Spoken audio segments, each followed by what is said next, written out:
that would feel like passing the same kind of law, not to attempt to do it.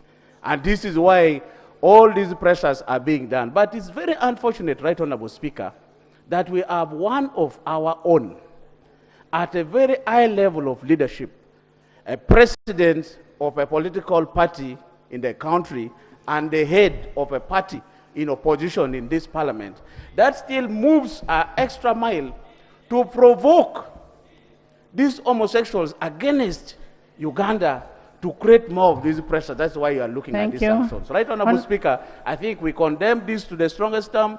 The country must take this as an advantage to look internally to see how we can survive amidst all these threats. Thank you so Right, much. Honorable Speaker. Honorable members, as the Honorable Achut said, our values are not for sale. We must protect our values. I had Honorable Government Chief Whip say he has 5 children because he's proudly married to a woman. Can I have information? Honorable members, we need to move. Yes, Right Honorable Speaker, I want to start by thanking you because when we were processing this bill brought by our brother, the Honorable President of JEMA, you remained firm and steadfast. We know you were the first victim regarding the visa restrictions, but we are Ugandans. Personally, even if you denied me a visa to go to America, I don't think I would die because I am not going to America. So, as a government and as Ugandans, we should remain very firm. We may be poor, but we are not desperate, that you just dangle some resources and then we abandon our values. And the government will definitely respond when we get official communication from the US or any other government that puts these threats. But I think we should remain united as a parliament because this was one of the legislations that united the parliament. We never looked at each other in terms of a political party where we belong because we are defending the values of Ugandans. So nobody should be intimidated by these threats from the international actors. If they cherish homosexuality, let them cherish it. But for us, as Ugandans, we don't. And let me add that up to 38 countries in Africa have legislations against homosexuality. So it is also wrong for the Western world to single out Ugandans. And we have told the diplomats and the community that we are a sovereign country. One of the diplomats asked me, why did you pass this law? I said, we pass laws in the interest of Ugandans, not foreigners. And therefore, nobody is going to coerce Parliament or coerce the people of Uganda or government to start making laws in the interest of foreigners or people from outside. We make laws on behalf of Ugandans and the honorable colleagues. Nobody should feel intimidated. And Thank you. Our friends, advise your leaders of the parties. Yes, you may want to talk sweet so that you get money from homosexuals, but I don't think that's correct, and therefore we do not support the remarks made. For me, leave my members. Yes. Leave my members. Yes, we advised him to sign, and he signed the bill, yes. No, I am among those. I am among those who explained the president the science of homosexuality. Yes. And upon that explanation, he signed it. Yes, I would. Right Honorable Speaker, the Honorable Sewungu is saying, I am not the one who advised the president. No, he did advise on medical terms, and Yes. we are happy the bill passed. Yes. We now have an act. We only want implementation. Absolutely. And we are good to go. Can I have...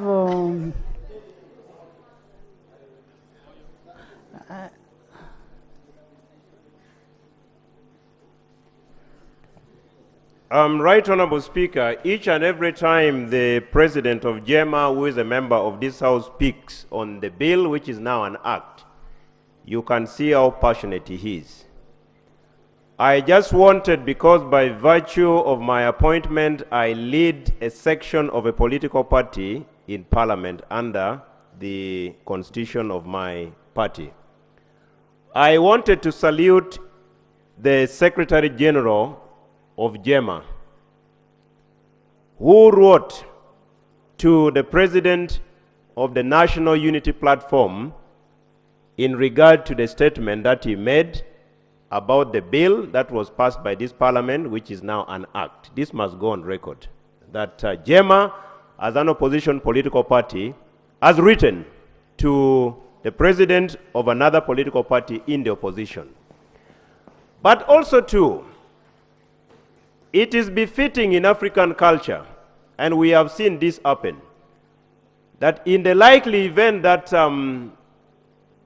your father seemingly is not interested to keep you in his compound, you can seek refuge, even in the home of your aunt or the home of your uncle.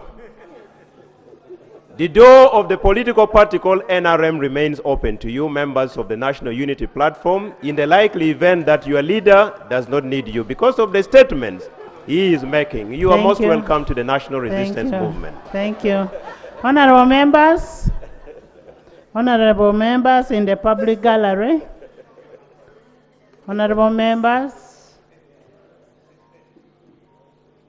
in the public gallery this afternoon, we have a delegation from Arlington Academy of Hope. We have Ms. Foibe Lubango. Ms. Foibe, please stand up. You're welcome. We have Ms. Anne Nabutale, thank you. We have Ms. Rose Nachintu Birungi. You're most welcome. Thank you so much. They are represented by none other than Honorable Nambeshe. And Honorable Nambeshe is a very good leader, and I want to thank you so much for supporting Honorable Nambeshe in his constituency. Arlington supports children who cannot be able to afford school fees, and they give them scholarships. And they do it in his constituency. And they also happen to be my parents in Bukedea Comprehensive. Thank you so much. You're welcome. And continue bringing your children to Bukedea. Honorable members, in the Distinguished Strangers Gallery this afternoon, we have a former member of Parliament who was replaced by Honorable Gwang. That is Honorable, she was one of the youngest members of Parliament then. That is Honorable Proscovia Alengot Oromait.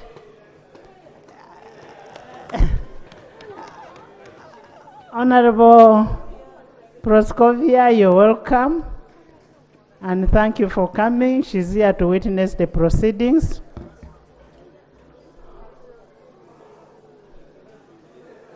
Now they are saying you have grown. Wama, don't listen to them. Honorable members, in the public gallery this afternoon, we have a delegation of district leadership from Bukedea. Yes. The District Security Committee of Bukedea. And here, Mr. Tuke William Wilberforce. Please stand up, my RDC. You're welcome. Lob, you wave to my RDC. Miss Nanono Loy Gift.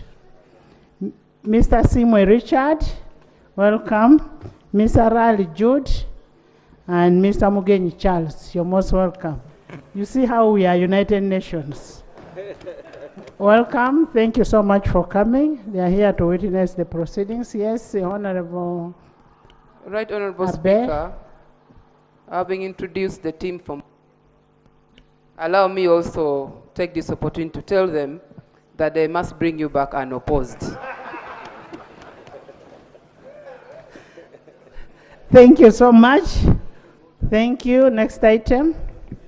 Item 3. Statement by The Minister. ayes have it. And the people of Kitugumu will bring Honorable Bear. I will be there for you. Next item. Item 3, statement by Minister on the commemoration of the World Fisheries Day. Honorable members, you recall that yesterday Honorable Nora Bigirwa raised an issue that Bulisa district was going to host the function, and pursuant to Rule 52(1) of the Rules of Procedure, we are here to receive the report.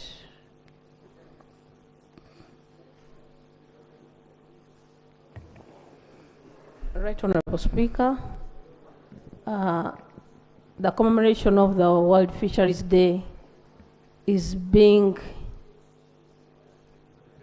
commemorated right now in Bulisa. And being a technical paper, I request that the minister can present that paper when she is back, because right now she's in Bulisa officiating at that function. I pray. Honorable Vur, then Dr. Bed. Thank you very much, Right Honorable Speaker. I want to thank the Prime Minister for trying to comfort the fisheries communities in this country. Right Honorable Speaker, why I'm saying trying to comfort, the function is taking place right now. In this economy, the fishing sector is the second forex earner. But the way we are being treated as people of Uganda is very unfortunate. Right Honorable Speaker. We want to participate in this economy like any other Ugandan by being treated fairly. Right now, Right Honorable Speaker, we passed a law. Honorable members, those are issues that Lope raised yesterday. Lope raised those issues, and we referred it to the Committee of Human Rights and Internal Affairs. So you go with your issues, go with your complaints to those committees. You're not going to start discussing about fishing communities here. You should have debated on it yesterday. You should have supported. Speaker, next item. Speaker, Dr. Bed. Thank you, Right Honorable Speaker.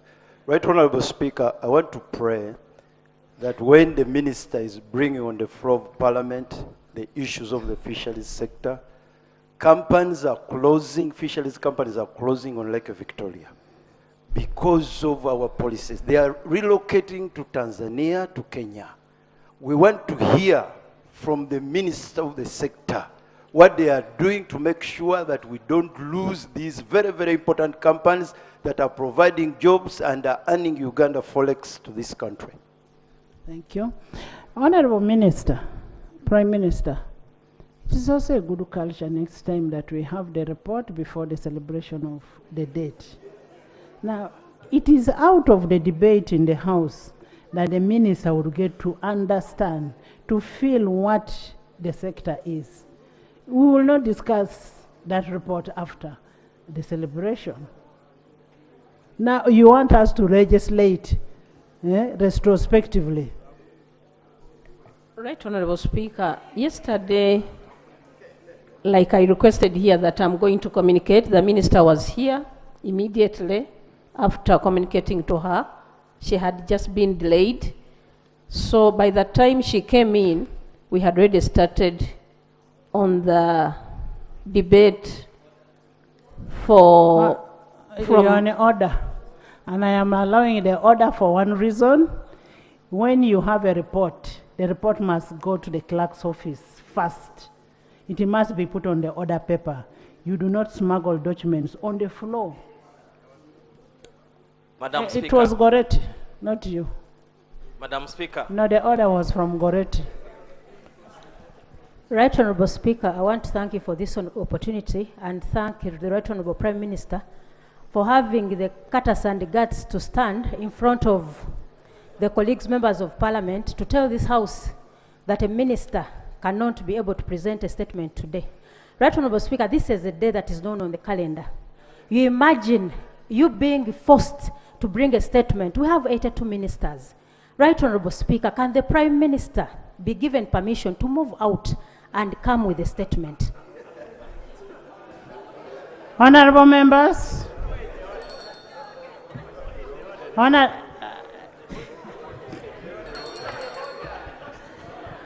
Honorable members, can we go to the next item? But I just want to ask the front bench, Government Chief Whip, when this is a calendar date, you should always make sure that your ministers bring the reports early enough and make sure that it is on the order paper. Even if it was brought yesterday, but it was being smuggled inside. Yes, before you first come. You hold.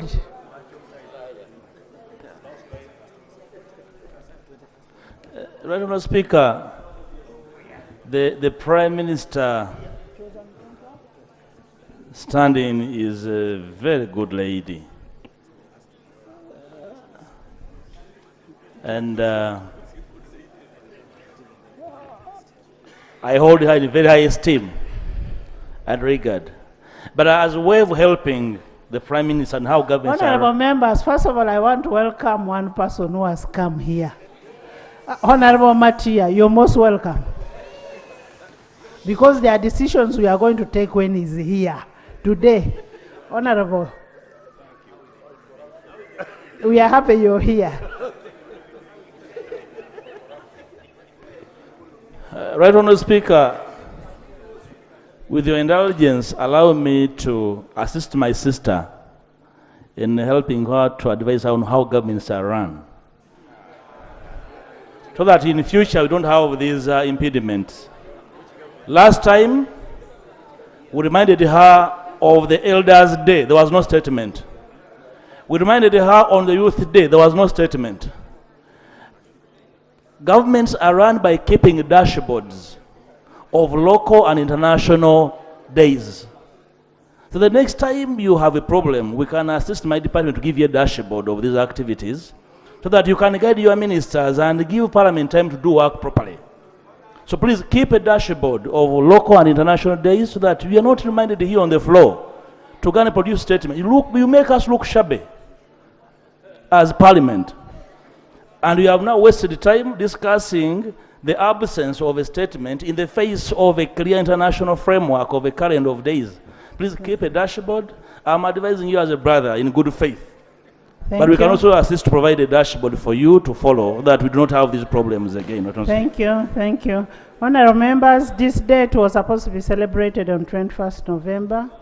It was pushed to 6th December, and still we never got a report. Next time we need a report early. Next item. Item 4, motion for resolution of Parliament to authorize government to borrow up to United States dollars 325 million and receive a grant of up to special drawing rights 19.5 million, equivalent to United States dollars 25 million from the International Development Association of the World Bank Group to finance the Uganda Climate Smart Agricultural Transformation Project. Honourable members, as we all know that climate change is a reality, and we contend as a society. And when you talk about the climate change, Government Chief Whip, I want a report on the floods in Kampala. I want a serious report on the flooding in Kampala. If you go to Namasuba now, if you go to Busega, if you go to Forest Mall, Nambole, it is really terrible. Can we have your ministers responsible to bring a report on that? Yes, first answer before we approve the loan.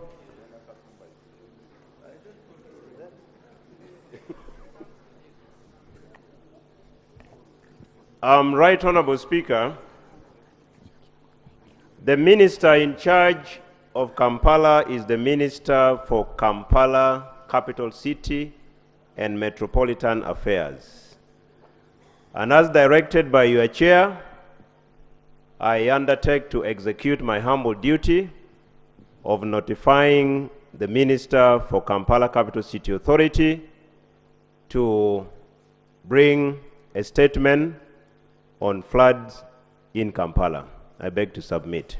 Thank you so much, and therefore any integrated intervention by this House will help us as a country, and that's why you find there is a loan that has been brought, and this is pursuant to Article 159 of the Constitution and Section 36 and Section 39 of the Public Finance Management Act and Rule 1551 of the Rules of Procedure.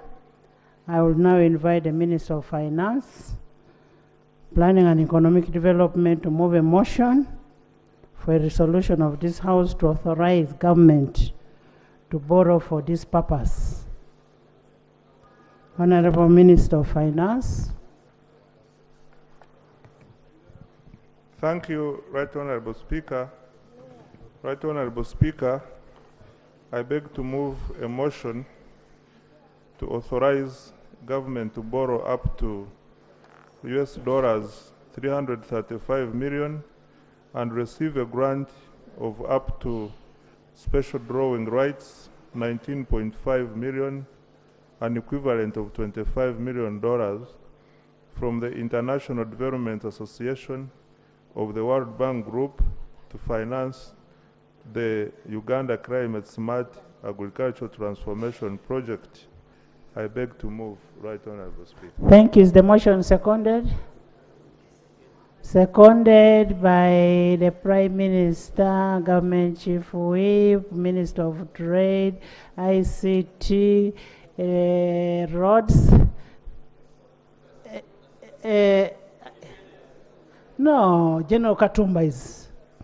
By General Katumba, by local government, by Honorable Ogwang, by Honorable Ibanda, by Honorable Paul Mouma, Aleb Tong, Esther Foyo-Chan, by the not smuggler, by Macho Dr. Abed Isodo, by Bualu, by Itungo, by Stephen, by the whole House. Thank you so much. Would you justify your motion? Right Honorable Speaker, briefly, the project development objective is to increase production, market access, and resilience of selected value chains in the project areas and facilitate prompt and effective response to crisis or emergency. Madam Speaker, the terms of the loan are the following.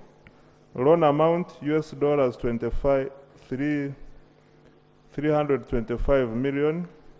Maturity period is 50 years, including grace period of 10 years.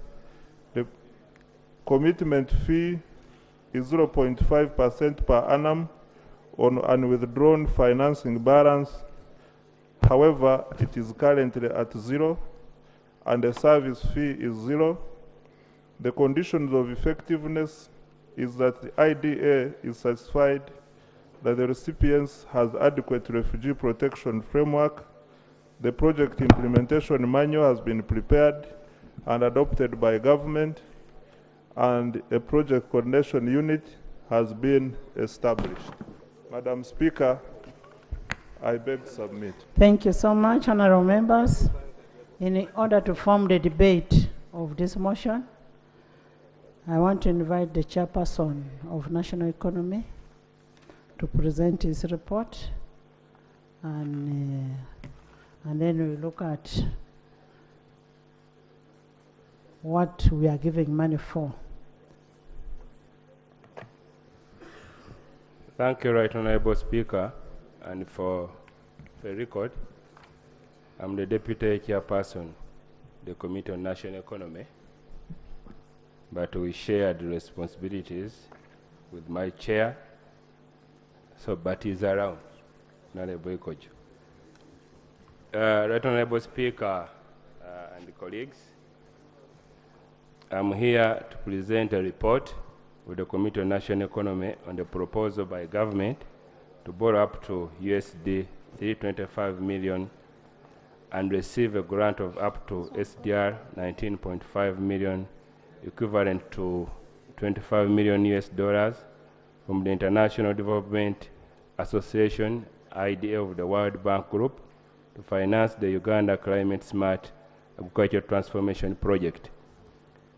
And in relation to that, Right Honorable Speaker, I want to lay the minutes of the meeting of the Committee on National Economy with the Minister of Finance and then the Minister of Agriculture.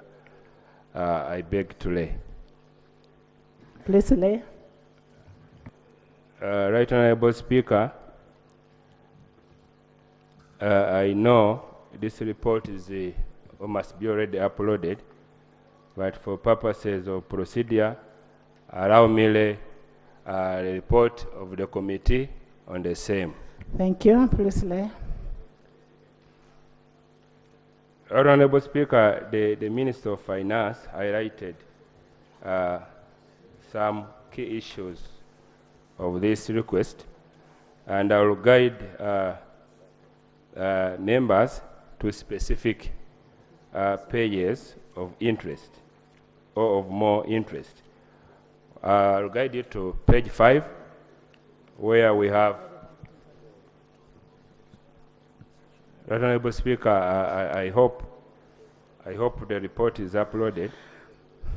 Page 5 has the performance of debt finance projects under the agricultural sector. There are quite many. And on page 9, we have in terms of the country context, according to the National Household Survey, a sizable portion of Uganda's population remains vulnerable to poverty and significant welfare setbacks in the wake of a shock. About 40% are considered vulnerable and susceptible to falling into poverty because of climate and other shocks. And Right Honorable Speaker, on page 12 of the report, we have the context and challenges the project intends to address. They're mentioned there, and some of them were mentioned by the Minister. I'm doing so because I was advised to move as fast as possible to observations and the recommendations. Right Honorable Speaker, on page 13, climate-induced drought and flood in Uganda is shrinking Uganda's lakes and fish population due to increasing temperatures and sedimentation. Siltation from erosion caused by changes in land use and land cover. Those are some of the issues. And page 15 is alignment of the project to the national planning framework. This is part of NDP 3. So members will find it there. Then on page 17, we have the value chain selection criteria. It is highlighted there. One of them is potential to earn income for farmers and create employment, potential to support food security and nutrition, environmentally adaptable to the region, potential for scalability, marketability, promoted by at least 2/3 of the districts in the sub-region. And Right Honorable Speaker, on the same page, page 17, we have a list of beneficiaries.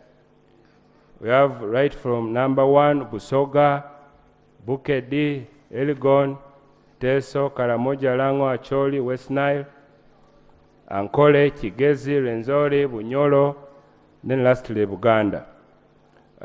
So the number of districts falling in those respective sub-regions are mentioned therein. Right Honorable Speaker, On page 31, we have the project coverage, selection criteria, and beneficiaries. But allow me note this. The project has targeted agroecological zones that have increasing and high levels of poverty and high levels of land and natural resources degradation, as well as low value production. Agroecological zones included in the project are northeastern drylands, Karamoja; B, northeastern savanna grasslands, Eastern Choli and northern Lango; C, Choga Plains, southeastern Lango, Teso, Bukedi, and northern Busoga; D, Western Highlands, southern Highlands, southern drylands, and Lake Albert Crescent; E, eastern, that's Elgon Highlands, Bugisu and Sebei; and F, Central Region. The Honorable Speaker, on page 32, we have the project beneficiaries, and allow me to highlight just this key. The project is expected to directly benefit about 760,000 households and indirectly benefit approximately 1.9 million households. On page 34, budget implications. The project is included in the financial year 2023-2024 approved budget estimates for Ministry of Agriculture, Animal Industry and Fisheries, and it's under project code 1786 under vote 010. 35, in terms of implementation, the National Project Steering Committee will be co-chaired by the permanent secretaries of Ministry of Finance, MAIF. Key members of the National Committee will include other government ministries, OPM, Ministry of Trade, Ministry of Local Government, Ministry of Gender, NEMA, NFA, Ministry of Lands, Ministry of Water and Environment, and senior leadership from line agencies, NARO, NAGRIC, and others. Page 36, the loan current debt situation. The minister highlighted that, but let me add this. This loan will increase the country's total nominal public debt stock that preliminarily stood at 86.7 trillion as at end of June 2023, compared to 48.4% as at June 2022. Page 37, Right Honorable and members, and observations and recommendations. 13.1, legal covenants of the credit financing agreement.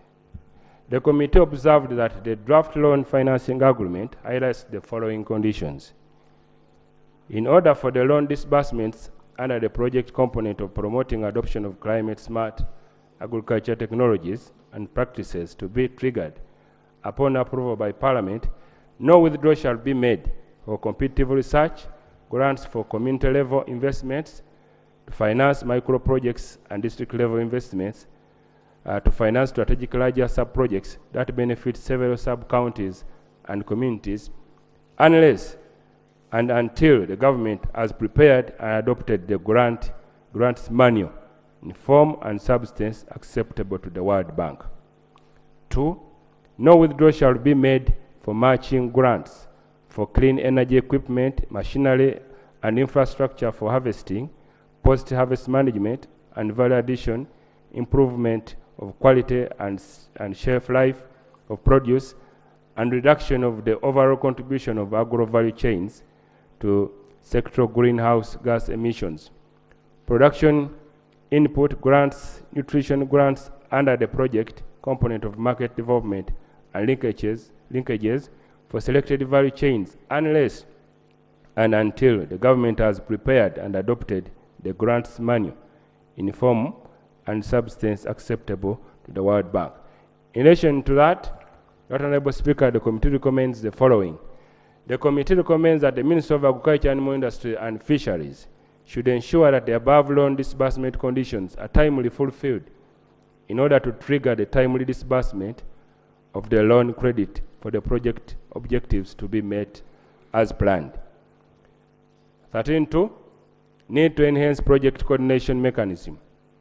The committee observed that for the project objectives to be fully met, a high level of coordination is required, both at the regional and district level, as well as at the interministerial level, given the roles and partnerships expected of government agencies, private sector partners, and non-state actors.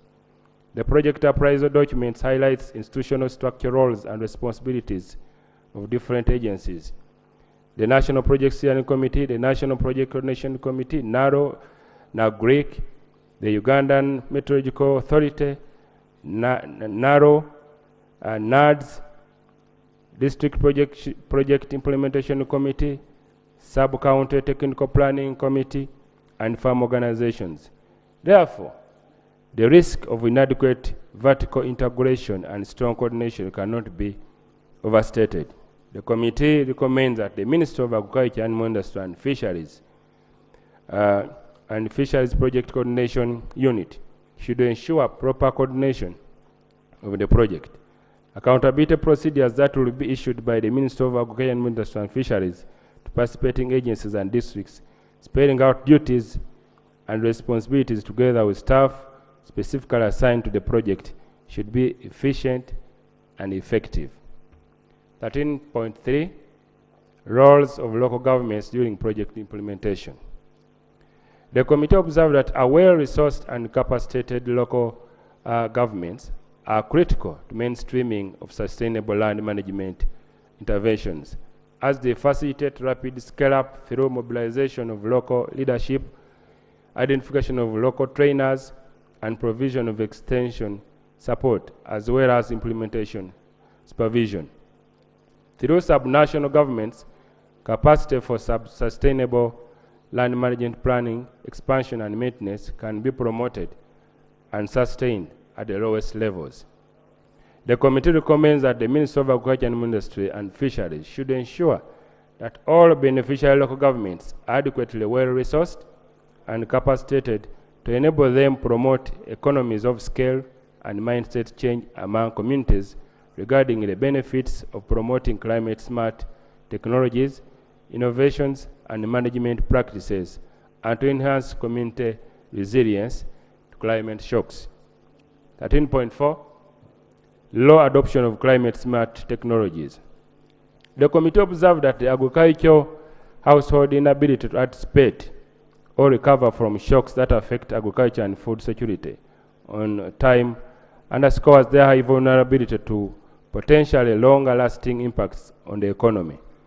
Even though a range of climate-smart agriculture technologies, including sustainable land management, have been promoted and implemented across farmer-type authorities and ideological zones in Uganda, the rate of adoption is less than 30%. This low adoption is largely attributed to the high initial cost of adoption of climate-smart agriculture technologies and establishment of necessary structures to undertake these practices. The introduction, promotion, and eventual adoption of climate-smart agriculture technologies, innovations, and management practices under this stand a chance of enhancing productivity, improving livelihoods, and strengthening the resilience of both people and ecosystems, in the essence, halting the economic costs of climate change. The committee therefore recommends that government should put in place incentives that strengthen the private sector involvement in provision of affordable climate-smart agriculture technologies, including research and extension services. This will enable the private sector to effectively and efficiently contribute to enhancing productivity, improve livelihood, and strengthening the resilience of both agricultural households and ecosystems, leading to halting the economic costs of climate change. 13.5, agricultural research, breeding, and appropriate technology development. The committee observed that the generation and development of technologies and adaptive research by NARO institutions has continued, although most interventions were partially done and results were inconclusive. This was attributed to persistent challenges of drought, lack of appropriate agro machinery and laboratories, inadequate vehicles and equipment, incomplete research infrastructure, migration of technical staff to universities, coupled with underfunding. In addition, animal conservation and breeding continued at Nagrik farms, although performance is at low pace. Construction and administrative and breeding infrastructure was minimal and in some cases halted, which negatively impacted on the breeding programs. This is largely attributed to underfunding of animal conservation and breeding interventions at the Nagrik farms. Further, the livestock breeding and the multiplication performance was average in Nagrik farms due to persistent challenges, inadequate access to improved animal breeds for breeding at Nagrik farms and by farmers, land wrangles and encroachment, in addition to inadequate pastures and water for production, donations for social corporate responsibility and festive seasons, and deaths due to pests and diseases, in addition to old age of animals. The committee recommends that the project should ensure that the prototypes which have been developed and not reaching the final production are finalized in order to start commercializing the products. 13.6, need to enhance agriculture extension personnel. The committee observed that by 30th June 2023, staffing levels of extension workers at national level stood at 4,310, which is 44.6% against the approved staffing numbers of 9,665, thus leaving 5,355, which is 55.4% positions vacant. On average, the extension worker to farmer ratio was 1 extension worker to 1,800 households, much higher than the recommended ratio of 1 extension worker to 500 households in Uganda. The committee was informed that the outreach of extension services to farmers in local governments was consequently low due to inadequate personnel, inadequate funding to facilitate the extension workers, repurposing of funds from planned extension activities to operationalization of the parish development model, and impassable roads mostly in hard-to-reach areas. The extension services in support of PDM focus on enterprise group formation, selection of priority enterprises, and farmer education on group dynamics and financial management to enable households move from subsistence commercial farming. The committee notes that the implementing government projects and programs without deploying adequate extension workers negatively affects their performance.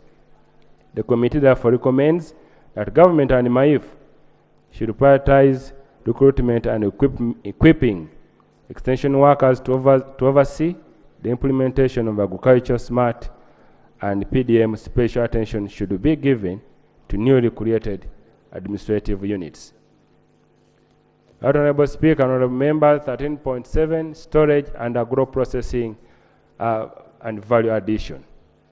The committee observed that the significant progress was made in the establishment of storage, processing and value addition facilities by NADS, UCDA, MAIF, Uganda Development Corporation, and the Ministry of Local Government.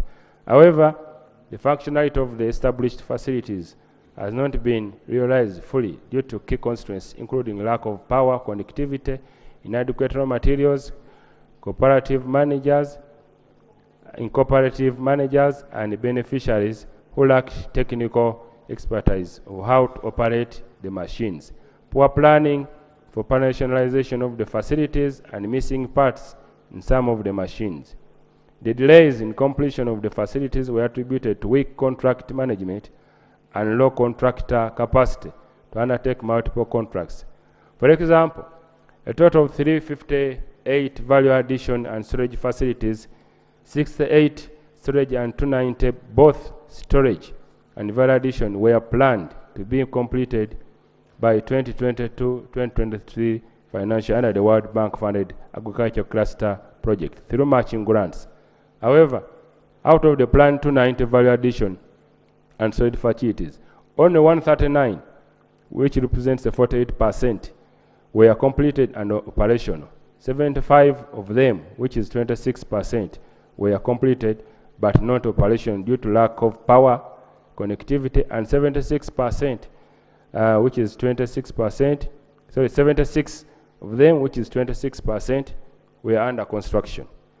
The completed storage facilities provided storage capacity of 54,579 metric tons. The established facilities were for maize, beans, cassava, coffee, and rice. The committee therefore recommends: 1. Minister of Agriculture, Animal Industry and Fisheries should strengthen inter-program synergies with the Minister of Energy and Mineral Development to ensure that planning for power investments is done at project inception. More synergy should be with the Minister of Trade and Industry. The Minister of Agriculture should enhance the capacity of technical staff in contract management. 13.8, low absorption and loan finance projects in the agricultural sector. The committee observed that adoption of funds for loan finance projects in the agricultural sector is very low. The current low disbursement is attributed to the continued slow pace by government in fulfillment of loan effectiveness conditions, costly land compensation claims, and inadequate project preparedness for these projects. There are 6 approved ongoing projects in the agricultural sector being implemented by MAIF, which totals to $466.38 million, of which US dollars 176.77 million has been disbursed, representing an average disbursement rate of 37.9% as at 30th June 2023. The committee therefore recommends that the Minister of Finance, Planning and Economic Development and the Minister of Agriculture should ensure that all inefficiencies that affect the sufficient utilization, absorption of funds for debt finance projects in the agriculture sector are mitigated to guarantee the timely realization of the project development objectives and expected social and economic benefits. 13.9, the committee observed that the preliminary country's total nominal public debt stood at Uganda shillings 86.77 trillion as at end of June 2023, equivalent to 46.9% of GDP, compared to 48.4% as at June 2022. Of the total public debt stock as at June 2023, external debt constituted 60.2%, which is USD 14.24 billion, while domestic debt constituted 39.8%, which is $9.4 billion. Preliminary findings from the annual, Honorable Speaker, I'm concluding. Preliminary findings from the annual debt substantial bulletin of June indicate that a total of approximately US dollars 3.29 billion external debt was committed and remained undisbursed as at 30th June 2023. This debt would increase Uganda's stock in the medium term, even without signing any new loans. With a growing level of public debt due to its significance in meeting the country's huge financing development needs, there is need to pay close attention to the cost of debt and the economic rate of return of projects financed through debt. The committee recommends: 1. Given the existing global uncertainties, lower global growth, persistent high inflation in advanced economies, tight global financial conditions, slow growth in domestic revenue, and climate change disruptions, the Minister of Finance should prudently project and manage the funding mix, as well as review its priorities to avoid escalation of debt beyond a sustainable level. Minister of Finance should fast-track implementation of strategies to ensure domestic revenue generation for the country and reducing or rationalizing government expenditures. Last, acquisition of additional debt should be targeted towards those sectors that trigger export growth and contribute to domestic revenue mobilization. The criteria, Right Honorable Speaker, this is the last one, but it's critical, 13.10.10, criteria for selection of beneficial districts. The committee was informed that the selection of the beneficiary districts were based on the following criteria: climate change vulnerability of the watersheds, poverty levels of sub-regional level, and watershed degradation. The committee, however, notes that some of the districts which met the criteria were omitted. For example, Namayingo, Busia, Masaka, Soroti, Kwania, Lila, Gulu, Rampala, Mtungamu, Pakwach, Kapchola, Mukono, Nabiratuk, Luwero, Kalungu, Kalangala, and of course lastly Uvuma. The committee therefore recommends that the district of Namayingo, Busia, Masaka, Soroti, those districts which have been mentioned, Lira, Gulu, Rampala, Ntungamu, Pakwach, Kapchola, Mukono, Nabiratuku, Luwero, Kalungu, Kalangala, and Uvuma, should be absorbed on the Climate Smart project due to climate change vulnerability of the watersheds, poverty levels of sub-regional level, and watershed degradation concerns in these districts. The inclusion of these districts will not alter the value chain in their respective sub-regions. In conclusion, Right Honorable Speaker and honorable members, the committee therefore recommends that the request by government to borrow up to USD $325 million and receive a grant of up to SDR 19.5 million, equivalent to US dollars 25 million from the International Development Association of the World Bank Group to finance the Uganda Climate Smart Agriculture Transformation Project be approved subject to these recommendations. I beg to report. Thank you so much, Chair, Vice Chair. Honorable members, you've heard from the Chair, and when you listen to him, the loan seems to be having a very favorable terms. When you look at the percentage of disbursement for the 6 prevailing loans, will be standing at 37.9%.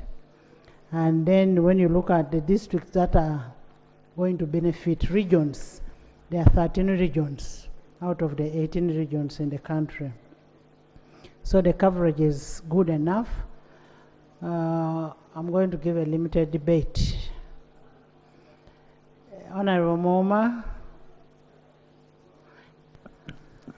Thank you very much, Madam Speaker. Madam Speaker, I do rise to support the loan request and the recommendations of the committee.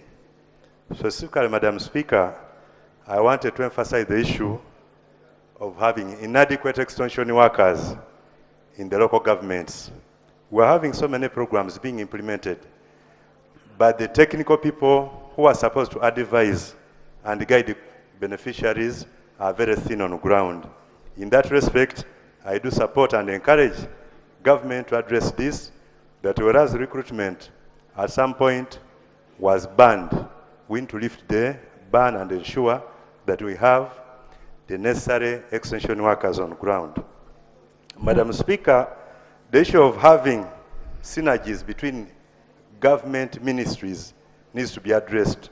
You find agriculture is doing something on its own, trade is operating on its own, health and energy. So for them to have a clear synergy is the way to go. Madam Speaker. And then you also have lands, because one of the delays on this is acquisition of land. So you also have those kind of problems. Right, Honorable, I thank you for that guidance and emphasis. Truly, Madam Speaker, like under Ministry of Local Government, the cluster project did construct so many processing machines, maize mills in so many parts of the country. But there is no power connected to these processors. The stores are idle, they are redundant. So it is in this spirit that we are urging and encouraging government to comply and ensure that the Ministry of Energy addresses this gap. I thank you, Madam Speaker. Thank you. Honorable Naomi. Thank you so much, Madam Speaker, and I would like to thank the chairperson for the good motion, and also extend my thanks to Minister of Agriculture for thinking about and planning for this loan. I think it goes around, as the Speaker said, that at least majority of the people of this country will benefit. I emphasize on considering some of these agencies which do a lot of work and best work that we can base on to develop our agriculture, but they are just left unfunded or halfway funded, limited funding, narrow and NAGRIC. If we had good money put in narrow and put in, we cannot do agriculture without good research. And even this NAGRIC breeding, some of the people who rear animals, we really need this. I hope this loan will go along to give them more money so that we can benefit. But also, Madam Speaker, I would like to, at least these recommendations, to at least be implemented. We have seen in the previous experience in these loans, Madam Speaker, there is a loan which we benefited on this, what Honorable Muhuma touched, but was also to consider the choked roads. But Madam Speaker, the implementation, the loan was good, but the implementation left a lot to be desired. I talked about it. I hope the Honorable Minister for Animal Husbandry is listening. I have an example of one bridge, a lot of money unfinished and not utilized. Even the roads that were worked on, very haphazardly worked on. So I pray that this loan will be very well utilized and implemented so that we can also benefit. And I like the inter-program synergies. How I wish you could plan according rather than, because once it is already done, before you plan in this loan and include each and every one, then we shall get this one doing that, another one doing that. But if it is done on the planning point, then we'll get results. But otherwise, I thank you, Chairman, for the report. Thank you so much, minute each, honorable members. This was a very direct report. Patrick. Thank you very much, Right Honorable Speaker. Right Honorable Speaker, I want to thank the chairperson and his committee for doing the ritual of passing and working on the loans as they come. But, Right Honorable Speaker, when you look into this loan, it's going to be nyam-nyam for the elite, cham-cham for the elite. There is nothing that you can talk about climate smart for coffee farmers. For example, can the chair explain here that we are turning coffee to be climate smart in such a way? There is nothing like that. I've gone through the report. The report really talks about the jargons of climate change these days. Right Honorable Speaker, until we address the critical matters of climate change, people are farming in swamps today. When you see the energy people are using for cooking, they are using the charcoal. That's what they are relying on. Can we go climate smart and we start talking about alternatives so that these loans come to provide an alternative to save the environment? We cannot spend our energy and start talking about language climate smart, you know, those jargons that do not help. When you look through, Honorable Chair, relax, you respond. Order, You please. respond, Chair. Order. Honorable Speaker. Chair, maybe you could only make a clarification on what the member is raising. No, this is not a clarification. Right, Honorable. Of course, we took a lot of effort in processing his loan, and it's under our rules of procedure. If I recall very well, the Honorable Nsamba, who is my friend, actually said that the committee was simply doing a ritual. A ritual? And, yes, a ritual. Is he a member of the committee? No, but he's not a member. But as far as we are concerned, Honorable, this is not a ritual. Honorable Samba Patrick, it's just like one saying that what you do in PAP is a ritual. So do you go and do a ritual in PAP? Madam Speaker, why I said so? Honorable members, this loan is meant to help us on climate change. Whether you speak and you say it is a ritual, it is a what, we will have this loan support this country. Are we, honorable members? I now put a question that the House approves. The motion for a resolution of Parliament to authorize government to borrow up to USD 325 million and receive a grant of SDR 19.5 million, equivalent of USD 25 million from the International Development Association of the World Bank Group to finance the Uganda Climate Smart Agriculture Transformation Project. Those in favor say to the contrary, nay. The ayes have it. I instruct the clerk to extract the resolution and transmit to the Minister of Finance and Planning for, I don't need your thank you. Next item. Item 5, motion for resolution of Parliament to authorize government to borrow up to renminbi yuan 1,050,000 from the Export-Import Bank of China to finance the supply, installation, commissioning, and support of the National Data Transmission Backbone Infrastructure, E-Government Infrastructure Project, Phase 5. Honorable members, as you are aware, government is increasingly embracing the use of ICT, and that's why this loan has been brought.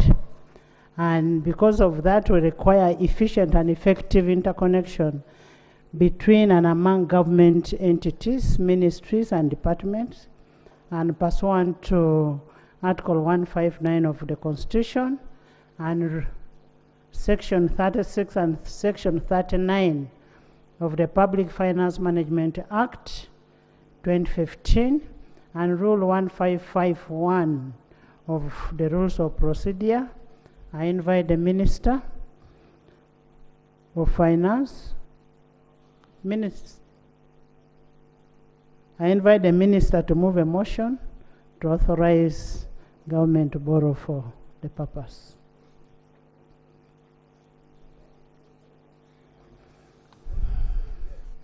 We have a Minister of ICT. He's standing in for finance. Thank you, Right Honorable Speaker. I move on behalf of the Minister of Finance, Planning and Economic Development, a motion to borrow up to 1,050,000 RMB, renminbi, that's the Chinese currency, from the Export-Import Bank of China to finance the supply, installation, commissioning, and support of the National Data Transmission Backbone Infrastructure stroke E-Government Infrastructure Project, Phase 5. I beg to move. Thank you. Is the motion seconded? seconded by Musasisi. Is this motion seconded? Seconded by Musasisi. By Honorable Bright, by Attorney General, by local government, by Honorable Bueno, Energy, Government Chief Whip, Magogo, by the whole House.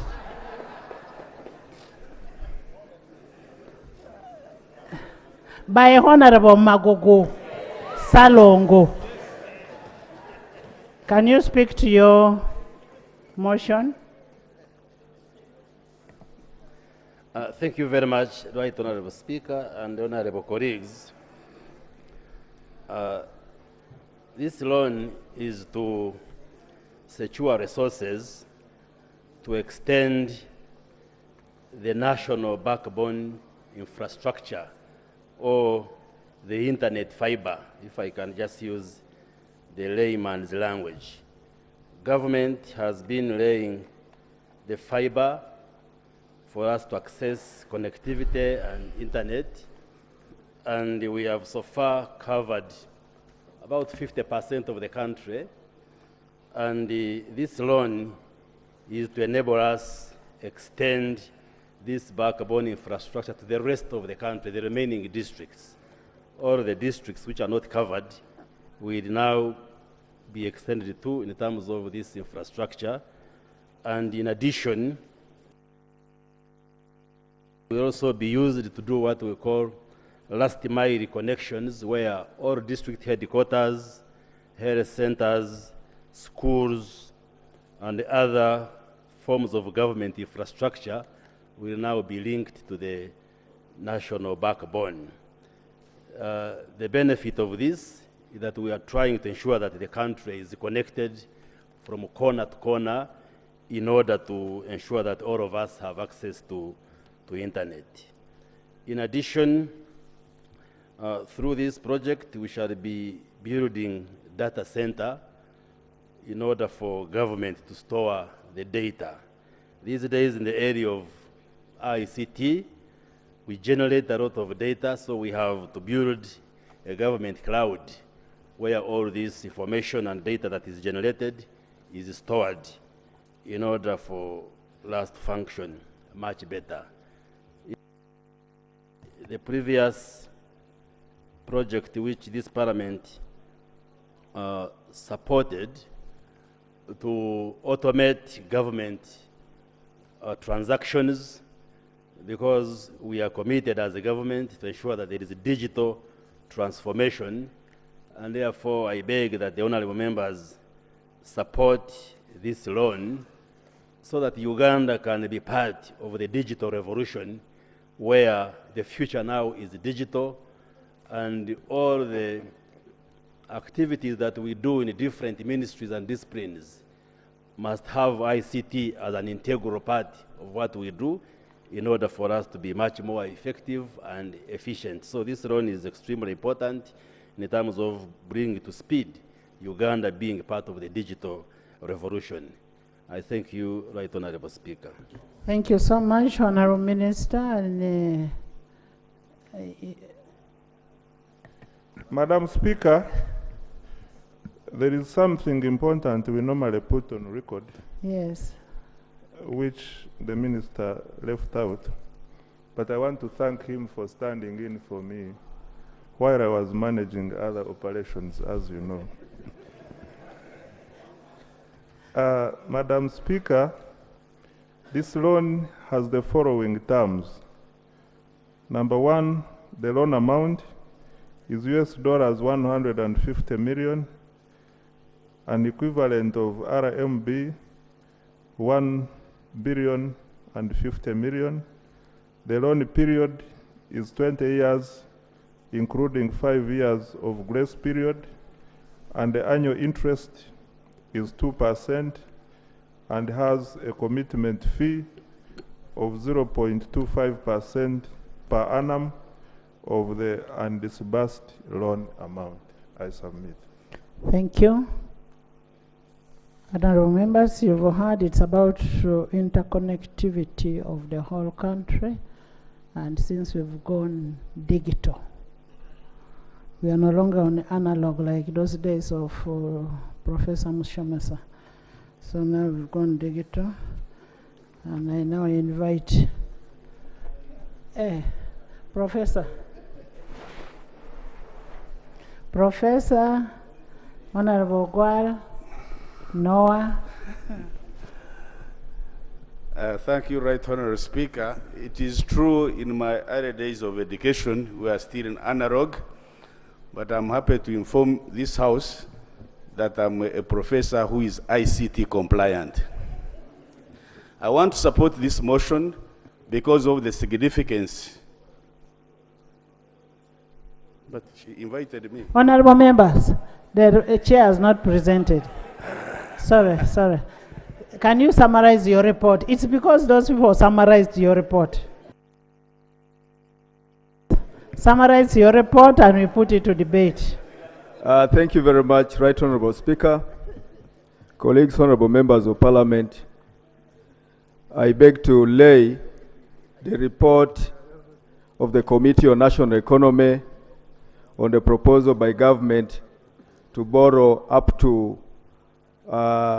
renminbi yuan's 1,050 million from the Export-Import Bank of China to finance the supply, installation, commissioning, and support of the National Data Transmission Backbone Infrastructure, e-government infrastructure project phase 5.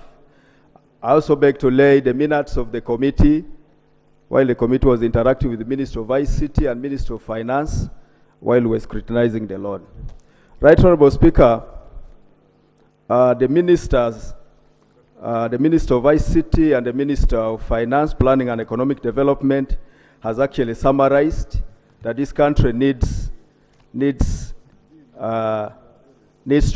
extend its national backbone infrastructure to districts that have not benefited. And particularly this loan, Right Honorable Speaker, is going to lay the backbone to about 62 districts that were not covered in phase 1, phase 2, phase 3, and phase 4, and then the UDAP loan. Right Honorable Speaker, this loan is going to cover about 62 districts in our country that have not been covered with the national backbone infrastructure, and then laying the last mile connections as intimated by the Minister of Finance, Planning and Economic Development and the Minister of ICT. Right Honorable Speaker, allow me go straight to the concessionality of this loan. Right Honorable Speaker, the Minister already indicated the loan amount, the nominal value of the loan, and the present value of the loan. The present value of the loan amount of the loan is lower than the nominal value of the loan. This implies that, Right Honorable, the payment of the total future payment of the loan is cheaper than the proposed amount to be borrowed if it is discounted at 5%, Right Honorable. This implies that the loan is semi-concessional in nature, since the grant element is lower than the concessional element of 35% in the public debt management framework. Right Honorable Speaker, I'm going straight to the recommendations, to the observations and recommendations of the committee. Observation number 7.1, it's in page number 16, honorable members. 7.1, the loan agreement and the contracts. The committee observed that the National Information Technology Authority, Uganda, NITAU, the end user, and the Chinese International Telecommunication Construction Corporation, the Chinese supplier, entered into a contract on the 22nd of April 2022 for the contract to supply, install, commission, and support of the National Data Transmission Backbone Infrastructure, or e-government infrastructure project phase 5, referred to as the commercial contract. number NITA U stroke supply SU supplies stroke 21 22 stroke 001 for the purposes of implementation of the project as defined in Article 1 of the loan agreement. The committee also observed that the draft loan agreement provides that the entire proceeds of the facility shall be applied by the borrower for the sole purpose of approximately 100% of the commercial contract amount and not be used for payment of brokerage fees, agency fees, or commission.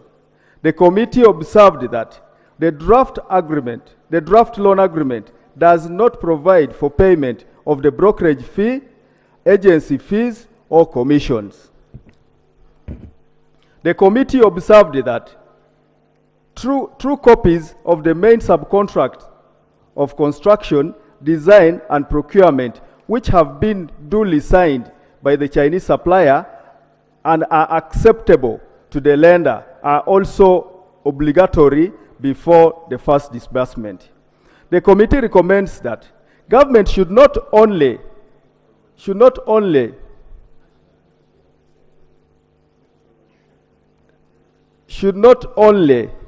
pay or budget for the payment of brokerage fees, agency fees, or commission in relation to this financing and project. In relation to this financing,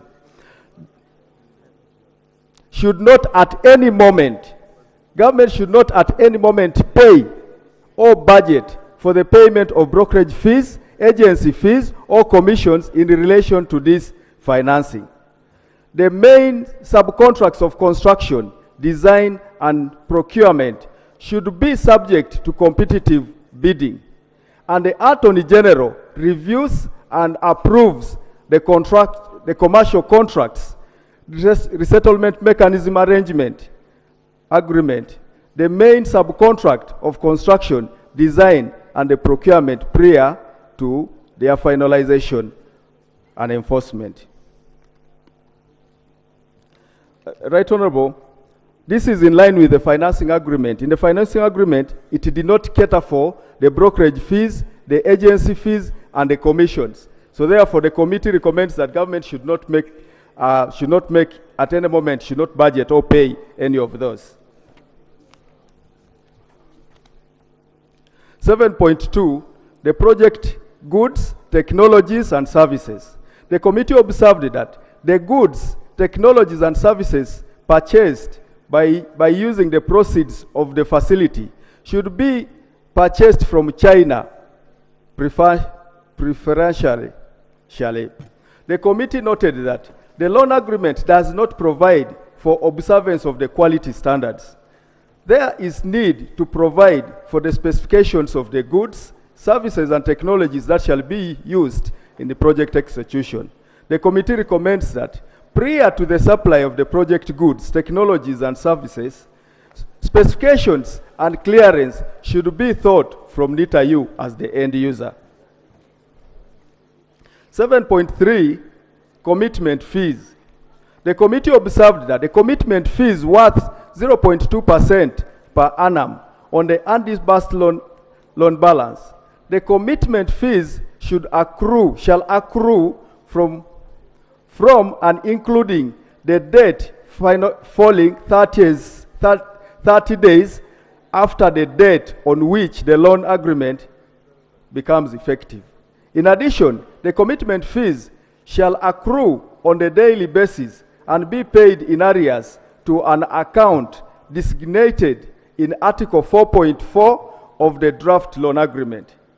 Given the existence of the commercial supplier, the committee noted that there is a possibility that some delays in loan disbursement and an increased accrual of commitment fees could be attributed to by the Chinese commercial supplier. Good faith consideration should be accorded to government of Uganda as it pays commitment fees. The committee recommends that the commitment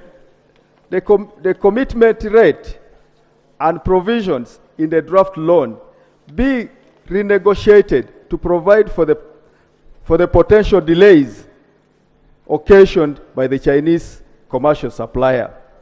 7.4, observation 7.4, protected assets. The committee observed that the loan agreement lists protected assets, which mean assets which are used by the diplomatic or consular mission of the Republic of Uganda, property of military character or for military purpose, property that is regarded as part of the cultural heritage of Uganda, any other asset of the Republic of Uganda to the extent that the government is prohibited explicitly by the laws of the Republic of Uganda, applicable and in effect on the signing date of the agreement from waiving such immunity. The committee observed the protected assets shielded from waiving of sovereign immunity are listed as above, and the list can only be widened by the law coming in force before the signing date of the agreement. The committee recommends that a definition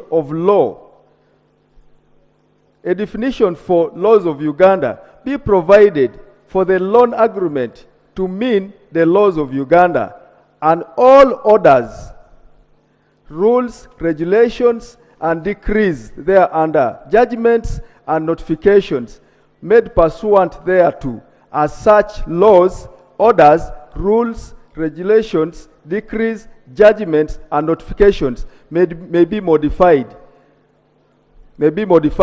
vacated, or amended from time to time. Government should provide a legislation that adequately provides for protected assets over which sovereign immunity cannot be waived. 7.5, access and affordable use of internet. The government of Uganda through NITA-U has been implementing projects with an objective of increasing internet coverage in the country. According to the National Information Technology Survey Report 2022, there has been a significant progress. Significant progress has been achieved in terms of the overall penetration and utilization of the IT services. The survey also indicates that unequal access to and use of such service across the country remains a major challenge, with especially rural, urban, gender, and income-based divides. That relates to affordability of the service remains a challenge. The committee noted that although there has been relative investment in this sector, access to internet remains inadequate and highly priced by government and the individual users. The committee was informed that the cost of internet had reduced from $97 per month per megabyte per second in 2016 to $70 per month in 2018. The Digital Access Project, UDAP, which Parliament approved in 2022, was envisaged to bring the cost of internet to at least $35 per month per megabyte per second. However, this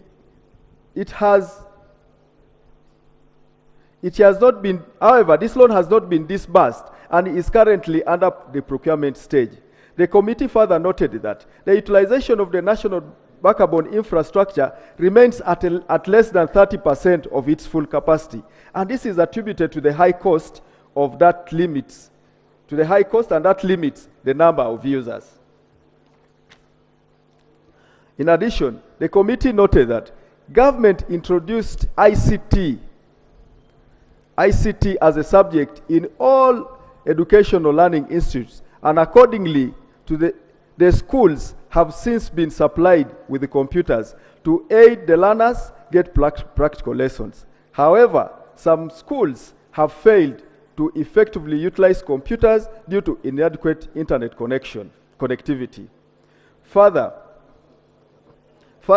majority of local governments are not connected with internet, despite government policy to digitize most of the services, the e-services. The committee was informed that some of the district local governments which are not connected with internet are those that came in place after the implementation of phase 1, phase 2, and phase 3 of the national backbone infrastructure. The committee was informed that the implementation of the proposed national data transmission backbone infrastructure project phase 5 will bring down the cost of internet from to $20 per month, per megabyte, per second, since it is going to address the last mile connection challenges which have been hindering the use of internet. The committee recommends as follows. The National Information Technology Uganda should fast track extension of the internet services to the last served local governments and schools so as to enable the local governments to transact business as well as bolstering effective learning of ICT lessons by learners in schools. This will increase effective utilization rate of the national backbone infrastructure, thus bringing the cost down. NITA-U, in trying to enhance digital inclusion, should ensure that all MDAs that get connected to internet services duly comply with the national IT standards. This requires continuous security awareness about the dangers and the risks of internet usage. NITA-U should enhance interventions that will increase awareness and skills among the population. This will increase the number of people using internet, thus easing the cost of doing business. 7.6, the need for linkages with other agencies. The committee notes that while NITA-U has widened internet connectivity, its utilization has been hindered by limited power supply in the country, which is the major factor in accessing internet services. The committee further notes that without access to power, the backbone infrastructure will remain unutilized, thus not serving the purpose.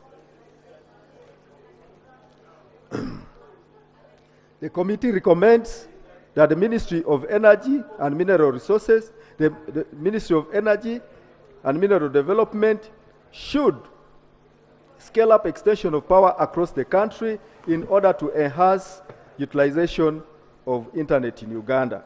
In conclusion, in light of the observations above, the committee recommends that the proposal by government to borrow up to Remindi, $1 billion 50 million from the Export-Import Bank of China to finance the supply, installation, commissioning, and support of the national data transmission backbone infrastructure, e-government infrastructure phase 5, be approved subject to the recommendations therein. I beg to move. Thank you, Chair. Thank you. Analog.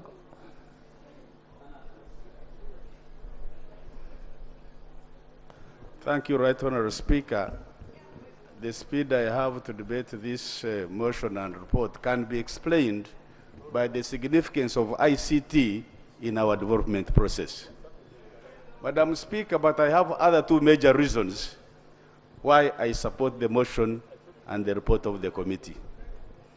The first one is related to the income side of our budget.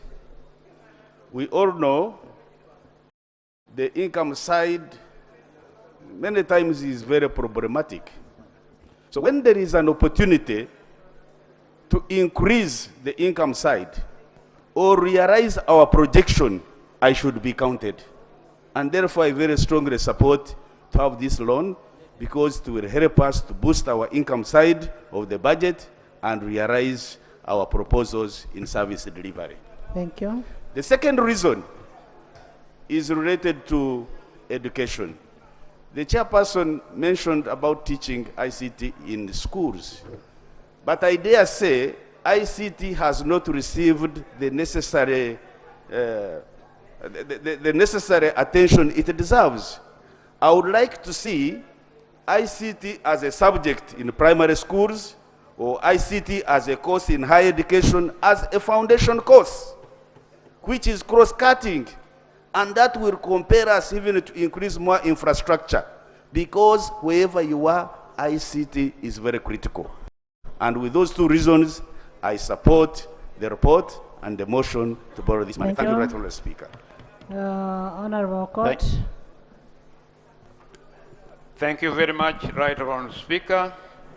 Madam Speaker, I join colleagues in thanking the committee for processing the loan.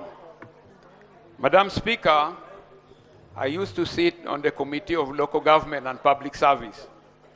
And each time we go for oversight in the districts, we hardly find the chief administrative officers. Reason being that they are always traveling to the next district which is connected for them to transmit their reports. In my district of Omoro, 4 days in a week, you find that all the heads of departments are in Gulu City, because that's the only place they could access connection for them to transact their reports to the ministries. So with this loan coming into place and ensuring that all the districts are connected and the last mile connection to the district headquarters and other institutions, this will be a plus, and to ensure that no one is left behind. So I support the motion. Thank you, Dr. Batua. Thank you, Right Honourable Speaker.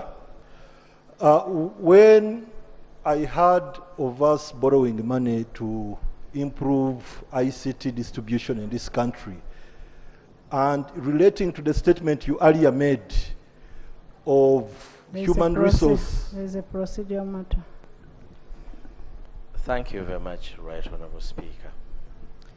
Right Honourable Speaker, there is an impression that was made here for the first loan for the backbone, where the $100 million, it was communicated to this House that all districts will be covered at that time.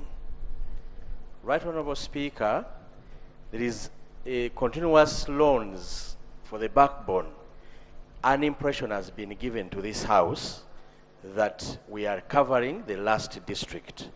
Right Honourable Speaker, would it be procedurally correct that the Minister today supplies this House with the list of the different phases, which districts was covered in phase 1, which districts were covered in phase 2, so that the honourable members do not just get excited about a communication made by the Minister here.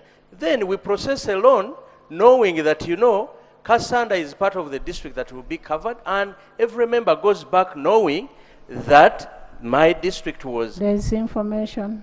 Thank you. Thank you, Right Honourable Speaker. Right Honourable Speaker, there is a full report.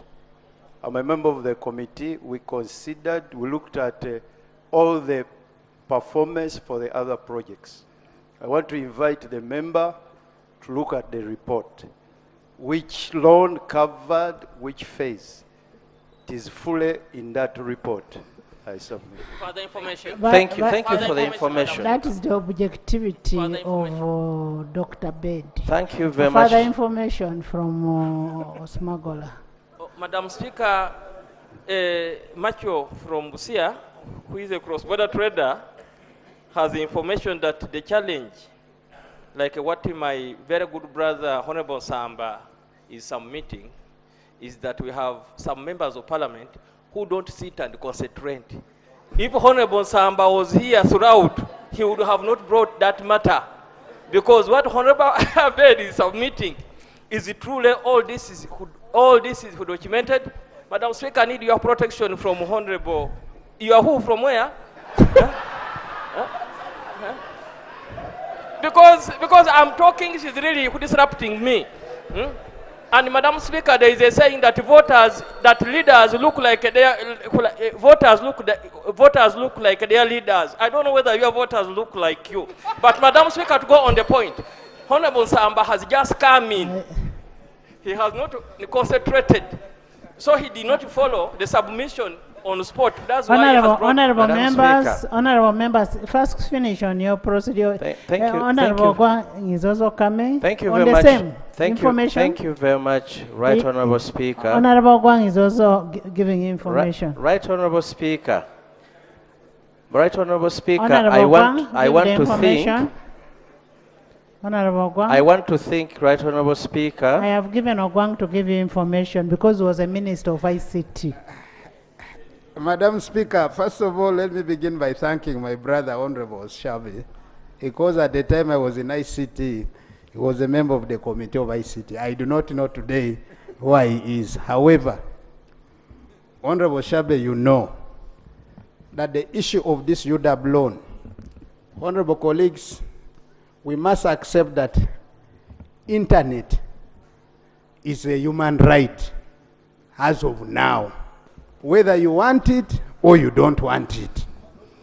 The world is moving very fast that we cannot be hiding ourselves to stop moving with the changing world. At that time when I was in ICT, and I want to confirm, this loan talks about the last mile connection. When I talk about the last mile connection, it goes to emphasize which is the last mile. In my considered opinion, I am now in the sector of education. I am interested, this loan is meant to connect for me government-aided secondary schools with connectivity of internet. Number two, I am talking about hospitals.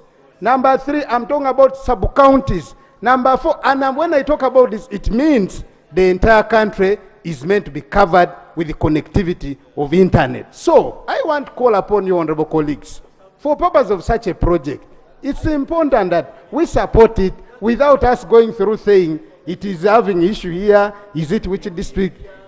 Now, the last one, even within the PDM, I think when we talk about one of the pillars, we must talk about this loan. So, Madam Speaker, I want to say, Honorable Minister, this loan is long awaited because I've now taken 3 years out of ICT, IT. So, I want to call upon us to approve this loan. I Thank you, Honorable Minister. Madam Speaker, please allow me. People like Macho who never read anything have come here to inform me Honorable who reads. members, I never gave an order when avoid came. your ping pong. Yeah. Right, No Honorable ping-pong. Speaker, I was categorical when I said whatever I said.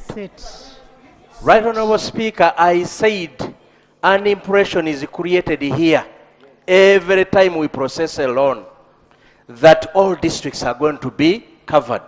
And you go and look at the answered. When we processed the $100 million when it was processed then. And I'm just requesting for simple information. And that information the minister has it. It is not included in the report. It is what I'm actually- asking for. So if Macho was a reader, he would have known that I know what I'm talking about. Thank you very much, Right Honorable Speaker. Patrick, thank you. And that Yeah. information, the clarification was actually made by Dr. Bedi Bwanika. However, it does not stop the minister from giving us more clarification and more information. Dr. Batra, you wait and you sit. Thank you very much, Right Honorable Speaker, and thank you, Honorable Shabe, for raising this issue. We have considered one loan under the Ministry of ICT in the current Parliament, the one called the UDAP, Uganda Digital Acceleration Project. And the components under that, the biggest part of that project handles e-government services, where we are going to automate government transactions. It has a small component on digital infrastructure because it has a grant of 60 million shillings, a World Bank funded project. And that is going to focus in refugee areas. Now, this one And then the other digital infrastructure will be masts and computers. So the small component on what we would call NBI is the refugee areas. But this one, which we are considering now, is the one handling the national backbone infrastructure. So it's not true that, just hold on. It's not true that we can come and confuse the parliament. So this one, you know, the NBI, we get it from the Indian Ocean, from Mauritius through the Indian Ocean, through Kenya because we are a land-linked country, and then in Uganda we connect. The chairperson said we have so far covered 62 districts with NBI. And the previous phases were small monies. Now this one is $150 million, which will help us cover the remaining districts with this infrastructure. So I just wanted to clarify, and I want to thank Honorable Ganika and the other honorables for that information. With the leave of Honorable Speaker. Batua. So I hope this clarifies Honorable and Batua. settles Honorable Chavez. Thank you very much, But I will handle him Honorable bilaterally. Minister, sit down. Yes. Thank you very much, Right Honorable Speaker.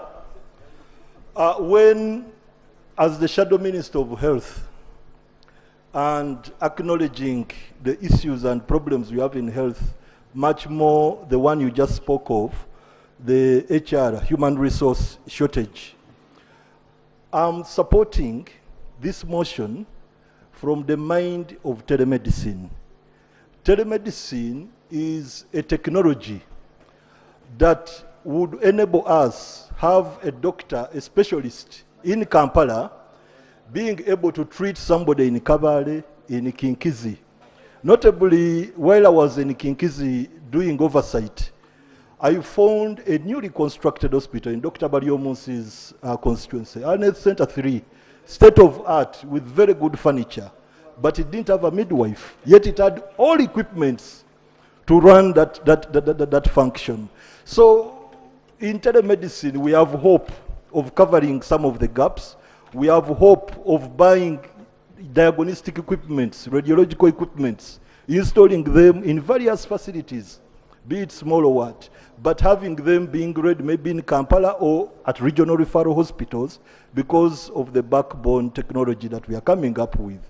But the assurance we need is that the backbone technology is to whether the backbone technology that we are going to acquire through a loan will be able to support that kind of technology. Because now this gives me the basis of coming up with the emotion to convince government to start thinking in the line of telemedicine, since you're now covering all other districts that have not been previously covered. So in Thank that, you. I support you. I Thank support you, the motion. Honorable Goli. Thank you very much, Right Honourable Speaker. I stand to support this motion, mainly because of a report on competitiveness, which we called the Sendaula report sometimes back, which revealed that because of uncompetitiveness situations within government, the inefficiency, the government actually loses about 4% of the GDP. So with supporting this, we should improve the efficiency and offload that wastage to other areas to support the development. The second issue is, I would want to request, because ICT, I think the best beneficiary currently for ICT should be the youth. And I would request that as we work on this, we see how to establish some, what I would call youth ICT bars, at least at district level, so that youth can benefit from this process. Lastly, this is a great element which requires an institutional framework to support this. I only hope NITA-U, which we think is going to do this, is not going to be restructured. Thank you. Honorable members, you see, it is an agreed position that we need connectivity. And There is no doubt that I'm not giving anybody else. I know you're begging, Goretti, but let me hear from leader of opposition. Let me first hear from opposition. And then I will have the Minister of ICT. Thank you, Right Honourable Can you Speaker. put your leader of opposition on proceedings? Which role?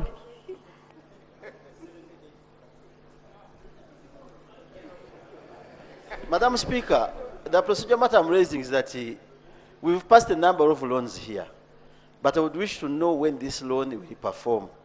Because after passing these loans, they take years without being implemented. Second, the Minister of ICT is here. Leave alone being implemented without being approved.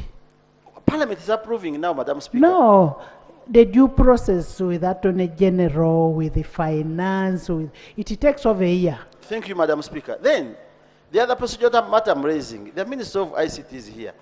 You are improving infrastructure, and you closed the Facebook.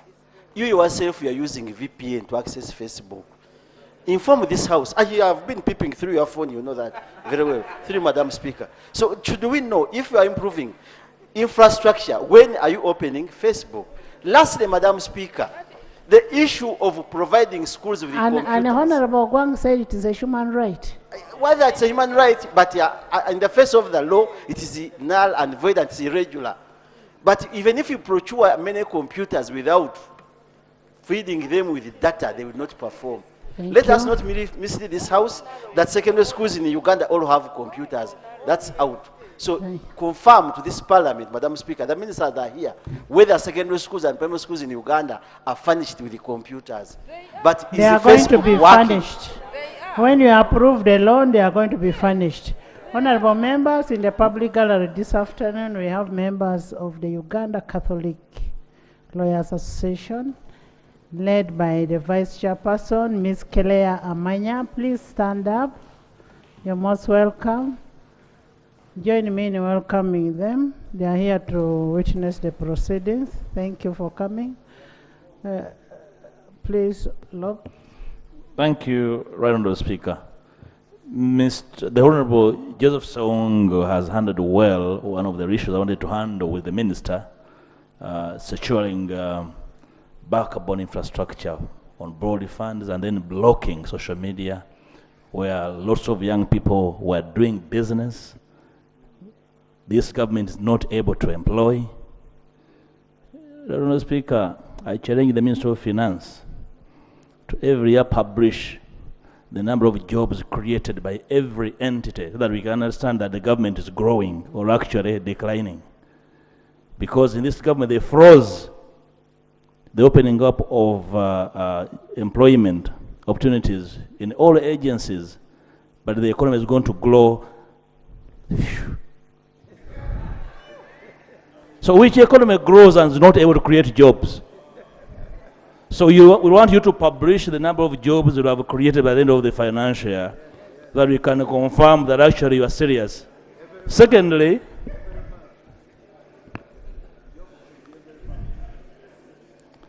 Right Honourable Speaker, it took your generous intervention last year to calm down the Honourable Dr. Chris Baryomunsi, who wanted to rationalize NITA EU in a minute. It took a high-powered freezer to cool him down, not rationalize NITA EU last year.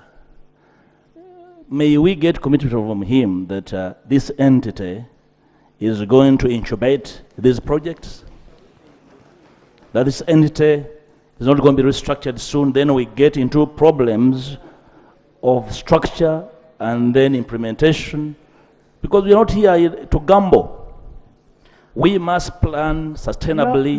Look, maybe in your absentia, while you are away from the House, there was a list of institutions for rationalization. There was actually a bill brought on the floor, which this House rejected, and in that bill, NITA EU was included. So for you to ask for a commitment from the Minister, you are really very correct. Thank you, Right Honourable Speaker. And you say very soon they'll return, I'm very sure. And this House should be alive to the machinations of the executive. And the minister must commit You're still in this house. that this project is going to be incubated by this agency, because I know the structure of NITA EU is well aligned to receive and incubate. Not throw this project, then the next year we'll get excuses of how it failed because of the structuring.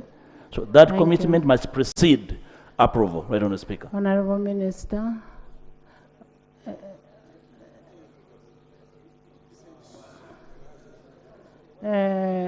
It's okay. The economy is growing.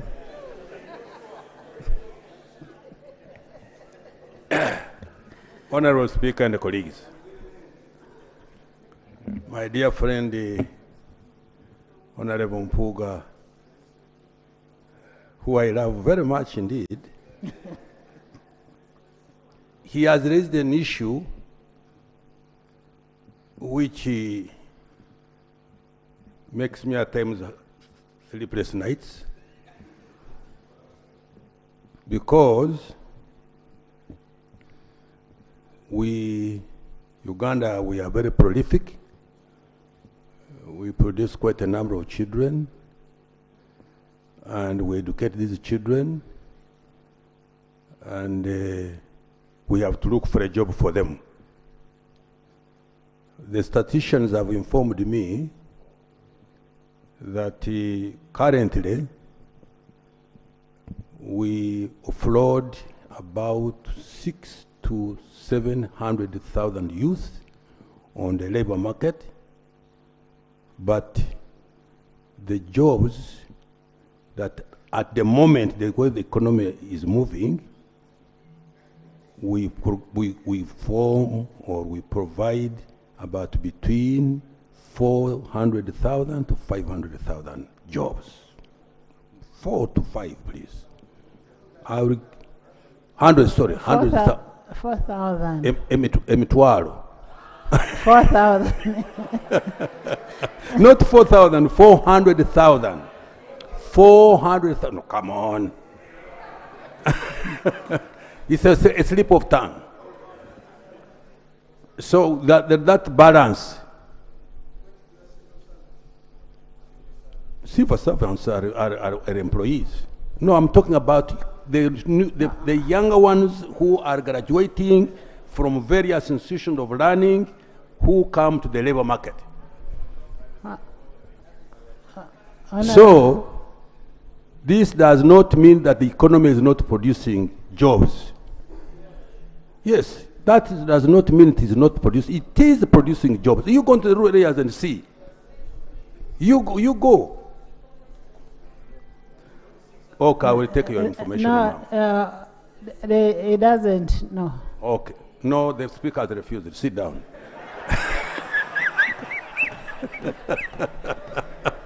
So, colleagues, I want you to assure you that we are moving well, but we are not moving as far as we should go.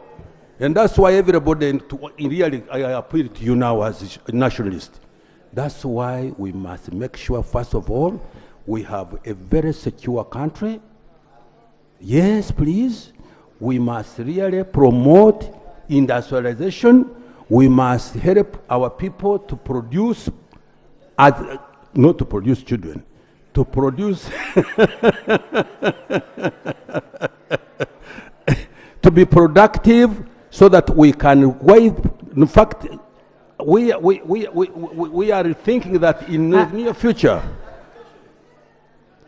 No, I don't want clarification. No, I don't want clarification. Honorable Minister, Honorable Minister, yes, I think that is very good information, that we all need to work hard for us to have our young people employed. I think we need a session to discuss on how best we can employ there's so many young people there, especially with industrialization. Most obliged, Thank you so much. Thank you. Thank you. I am prepared to come back here. Okay.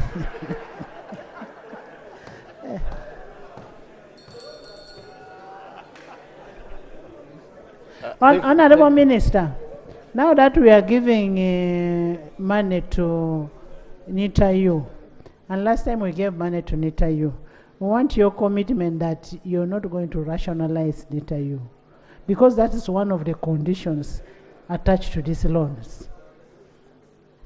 Where is your colleague is going to assist? Okay. Thank you very much, Right Honorable Speaker, and I want to thank the But Honorable. honorable members, I want to just remind you, the power is in your hands. You are the ones who gave who created these entities. And it should be you to approve whether they should go or not. So thank you very much, Right Honorable Speaker, and I thank the honorable colleagues for the support. Just to respond to a few issues which have been raised, we have taken note of the pieces of advice and concerns, like my brother here on telemedicine and others, and we shall make sure that they are incorporated in these programs. Just on the jobs, to add, that as a ministry, we've been promoting what we call business process outsourcing, BPOs, part of which is to get employment opportunities, especially for our young people outside the country, which they can do when they are physically in the country. And so far, we have about 12,000 Ugandans who do jobs through that BPO arrangement. But one of the bottlenecks is that the internet cost is still high because you need cheap and accessible internet. So part of the solution is to that is this project, that once we extend the backbone to the rest of the country, then the uptake and the penetration will be higher. Once you have many users accessing internet, then the cost will come down. And that will help us also to be able to increase on the jobs through the BPOs. We have signed, just hold on, then I allow you with the leave of the Speaker. We have signed some contracts with companies in Romania. Recently, I was in the Philippines, where we negotiated to have some health workers get the BPO jobs. But one of the challenges, like I've said, is the cost of internet. So through this project, we expect the cost to get down, and then it will also help in creating jobs. And to clarify, that through this NBI, the previous phases, the cost of the government-provided internet now is at $35 per megabyte per second per month. And the average for the national average, when you put in the private sector, is 45. So the government one is lower, but we continue to lower it. And once this project plus UDAP are done, the internet should be much more free, rather much more affordable by Ugandans, and it will help us on job creation. Number two, rationalization. Right Honorable Speaker, like you have guided and clarified, the government brought here a bill a few weeks ago, an omnibus bill, with the proposals coming from Cabinet on the decisions which government has taken to rationalize different agencies. Parliament, with your guidance, told us to come to bring bill by bill, agency by agency, rather than omnibus. Now, NITAU is one of the agencies which is proposed by Cabinet to be rationalized, in a sense that the functions of NITAU are to be migrated into the ministry, but without losing them. But NITAU is a creature of this House through the NITAU Act of 2009. So to do that, it would require Parliament to either amend or act on the law. So we shall be back, and like we have said, the decision shall be ours, whether to rationalize or not. So LOP, you should not be bothered. It will come here, and we shall freely debate and take a decision, Right Honorable Speaker, so we should not be worried at all. Computers in schools, I think the challenge has been the budget. We've been providing computers, but we have not covered all the schools. Yes, that's true. And in our constituencies, we have schools. We know there are some with computers, others without. But we want to commit that as resources become available, our target is to cover all schools so that our learners, our children, can actually access computer and IT services. Lastly, Madam Speaker, Facebook. Facebook is a communication platform, and I want to clarify that I am not on Facebook because the government closed it. No, I am not even on VPN. Right, Honorable Speaker, there was a conflict which developed between the government and Facebook, and the government took a decision to close it. There have been negotiations and discussions between the government and Facebook as an organization led by UCC, the Uganda Communications Commission. And I think the last time I checked, they had resolved most of the issues. There were like 3 outstanding issues. I could cross-check and then brief Parliament on how far we've gone. Please do that. Yes, and so then I will you come give us back. a feedback. Lastly, I want to thank the committee, the chairperson and members of the committee for a job well done, and the honorable members. The assurance I want to give members, if the Speaker allows, First finish, Minister. Yes. Right, Honorable Speaker, we shall work closely with the members of Parliament and would want all of us to get involved in overseeing the implementation so that our districts, especially those which are not yet covered, the construction of an extension of the network of the fiber reaches our districts, and our various institutions like health centers, schools, actually receive the last mile connections. And we shall be updating Parliament Honorable regularly. Minister, even when you're giving computers to different schools, districts, or whichever, the MPs of the area need to be informed. They must own the project. Yes, you're right, Honorable Speaker. We give these computers and other services through our agencies, UCC and NITAU. I have already given an instruction, because sometimes also they give computers without me knowing where they are going. I have already given an instruction that before we give computers or construct masts and others, we must liaise with the leaders, particularly members of Parliament. Like under the UDAP, we have a provision to construct up to 200 masts, and I've been receiving requests from members. You have many areas where the network is poor. So I will be writing to you to submit areas which have poor network, and we'll liaise with the agencies to ensure that we work together. That I pledge, Right Honorable Speaker. Thank you. Yes. Madam Speaker, the question I wanted to get from the minister, when you go to Arab states, they close windows where there is pornography and the immorality conduct on the internet. Are we reaching that level? How are we going to handle that? When you go to most of our schools, Madam Speaker, yes, we have given internet. You will see younger children, they are more interested in looking at pornography because the windows are open. So as a country, and you as Minister of ICT, are you giving attention to this? Because it's a big problem and must be given the utmost attention. Thank you very much, Madam Speaker. Thank you. The issue of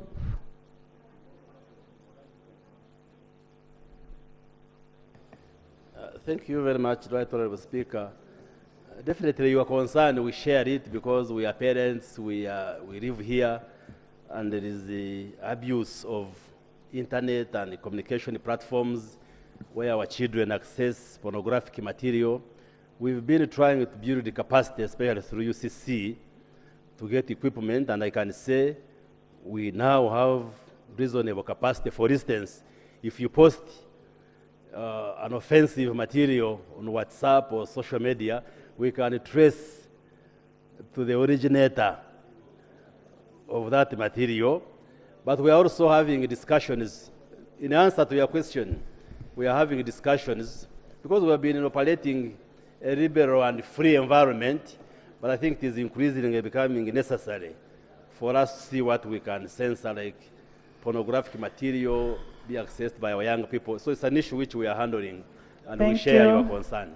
Thank you so much, honorable members. I now put a question that this House approves a motion for a resolution of Parliament to authorize government to borrow up to RMB yuan 1,050 million from the Export-Import Bank of China to finance the supply, installation, commissioning, and support of the national data transmission backbone infrastructure. That is the e-government infrastructure project phase 5. Those in favor say on the contrary, nay. The ayes have it. Clerk, can you extract the resolution and forward it to Minister of Finance, Planning and Economic Development? Timeline of extraction? Support me on that matter. When this loan will be effective? No, You never responded. my clerk is very efficient. Tomorrow we'll give the resolution. The other side. And then the rest will be done by by executive. I will not do work of executive. Right, Honorable Speaker, the financing terms are much better than safe compared to World Bank.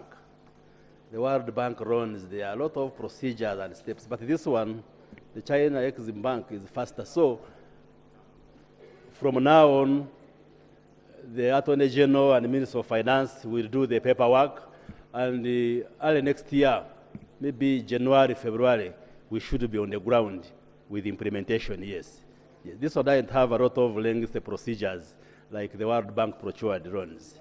So January, February next year, we should be on the ground implementing, and we shall keep you updated.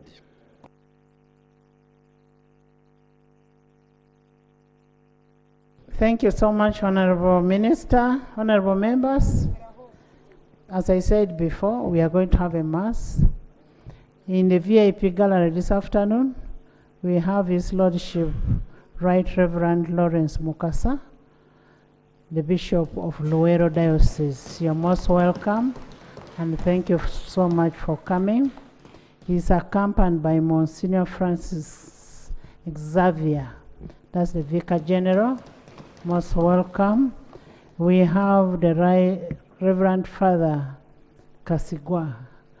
Most welcome. The Chancellor, Reverend Father Joseph Michael Miro. You're welcome. That's the Bishop's Secretary. Then the Reverend Sister Sylvia. You're most welcome, Sister. Then you have Reverend Sister Gertrude Nalubega. Most welcome. Then you have our own Reverend Father Ponciano Kawesa. You're most welcome. That is the Parliament Catholic Chaplain. They are here represented by Honorable Sekitoreko Robert from Honorable Hassan Kirumira. Where is Haj? Honorable Hassan Kirumira, Honorable Sekabira Robert, Dennis, Honorable Nabukenya Brenda, and Honorable Lutamaguzi Semakula. Honorable Mayanja Alan,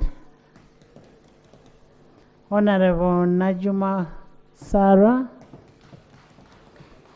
Honorable Enoch Nyongere, Honorable Mutebi Noah, Reverend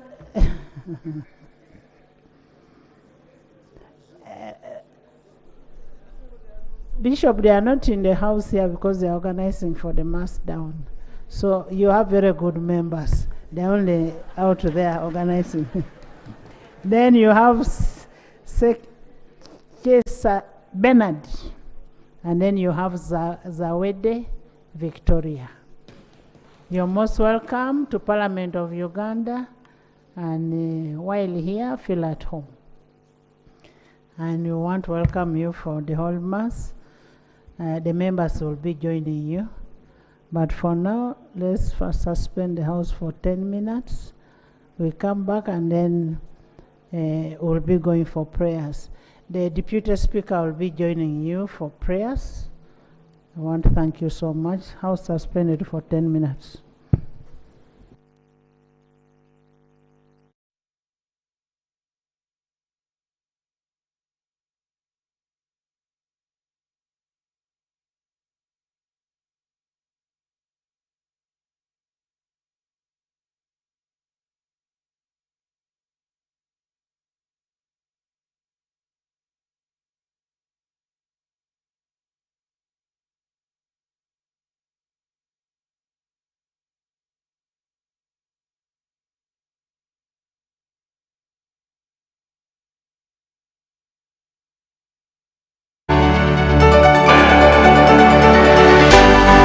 UBC, inspiring Uganda. Pick of the day on UBC. Every Wednesday, 10 p.m. on your public broadcaster.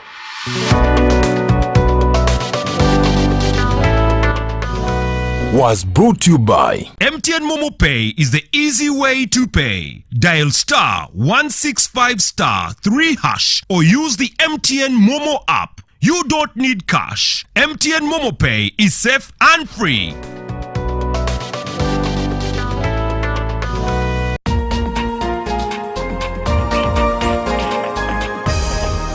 This week on UBC.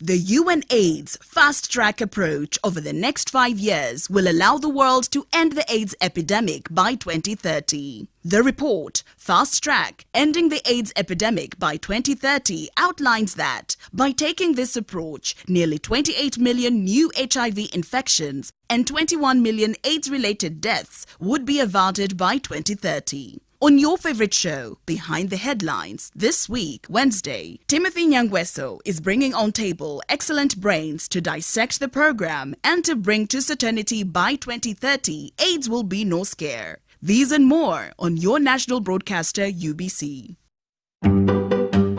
Did you know that our #1 value as a nation is to respect and protect the environment? With the current population increase of Uganda and industrialization, this has increased pressure on the natural resources, resulting into environmental degradation and global warming.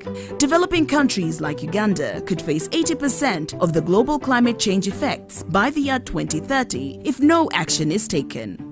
Join us here on UBC TV Inspiring Uganda on our Eco Plus program, where we bring you an in-depth analysis of issues that are disastrous to our environment every Wednesday at 7:30 p.m. only on your loved station, the National Broadcaster.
UBC, inspiring Uganda.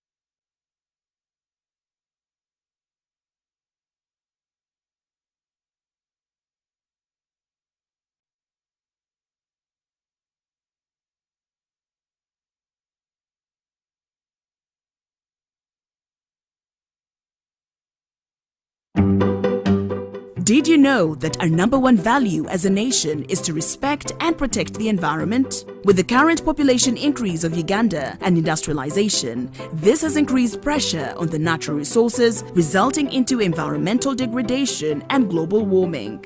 Developing countries like Uganda could face 80% of the global climate change effects by the year 2030 if no action is taken.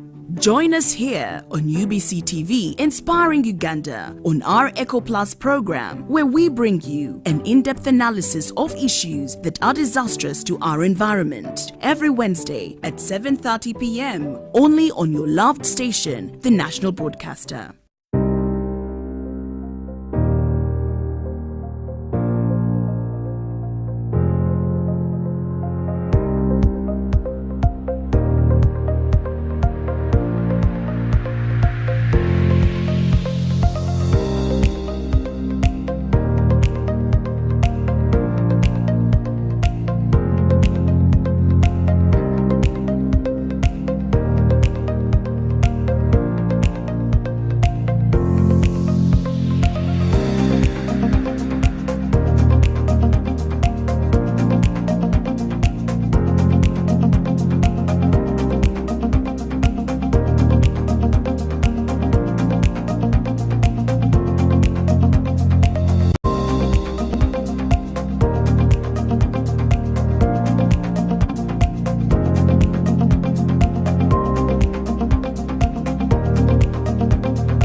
Honorable Minister.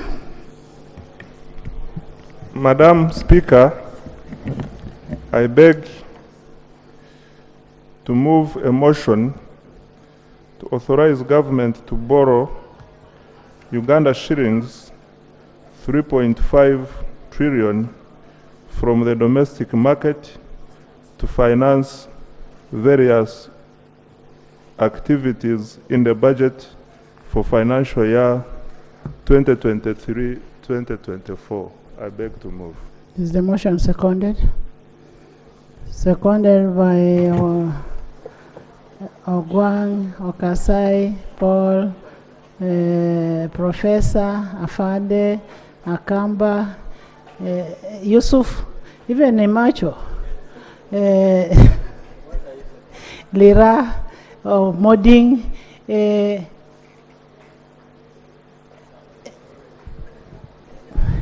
Linda Fotfoto, Avuru by Prime Minister, Minister of Finance, ICT, by the majority of the House.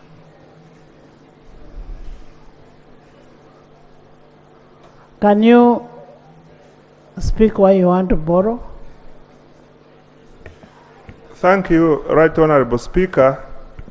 Right Honorable Speaker, why we are seeking to borrow up to this amount is to enable us meet various expenditure shortfalls in the budget for financial year 2023-2024, as I will be moving later in the supplementary schedule number 1. I submit. Thank you, and that is according to Rule 1532 of the Rules of Procedure of this House.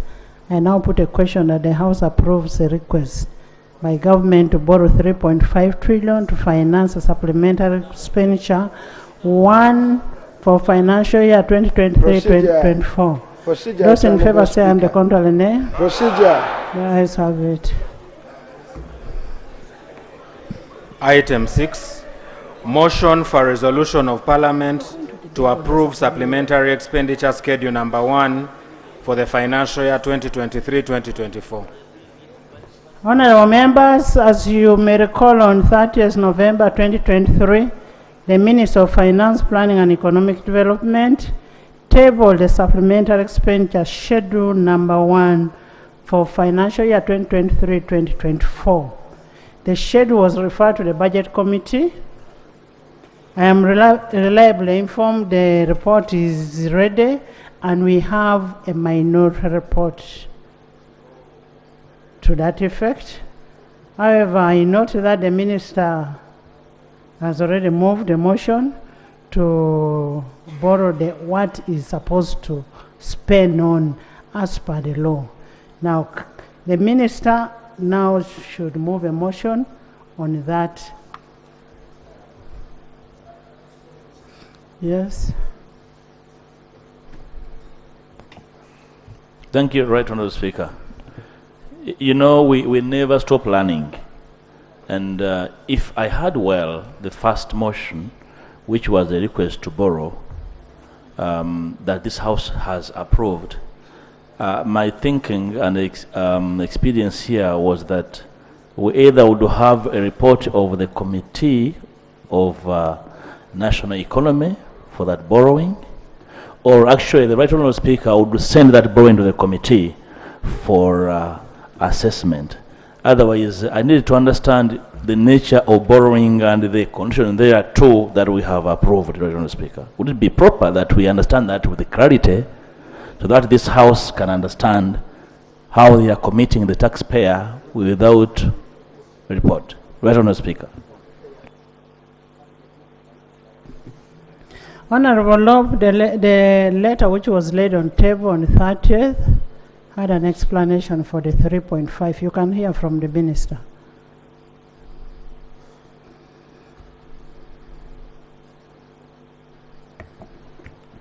Thank you, Right Honourable Speaker. Right Honourable Speaker, I beg to move a motion for a resolution of Parliament to approve. No, he wants to explanation for the 3.5.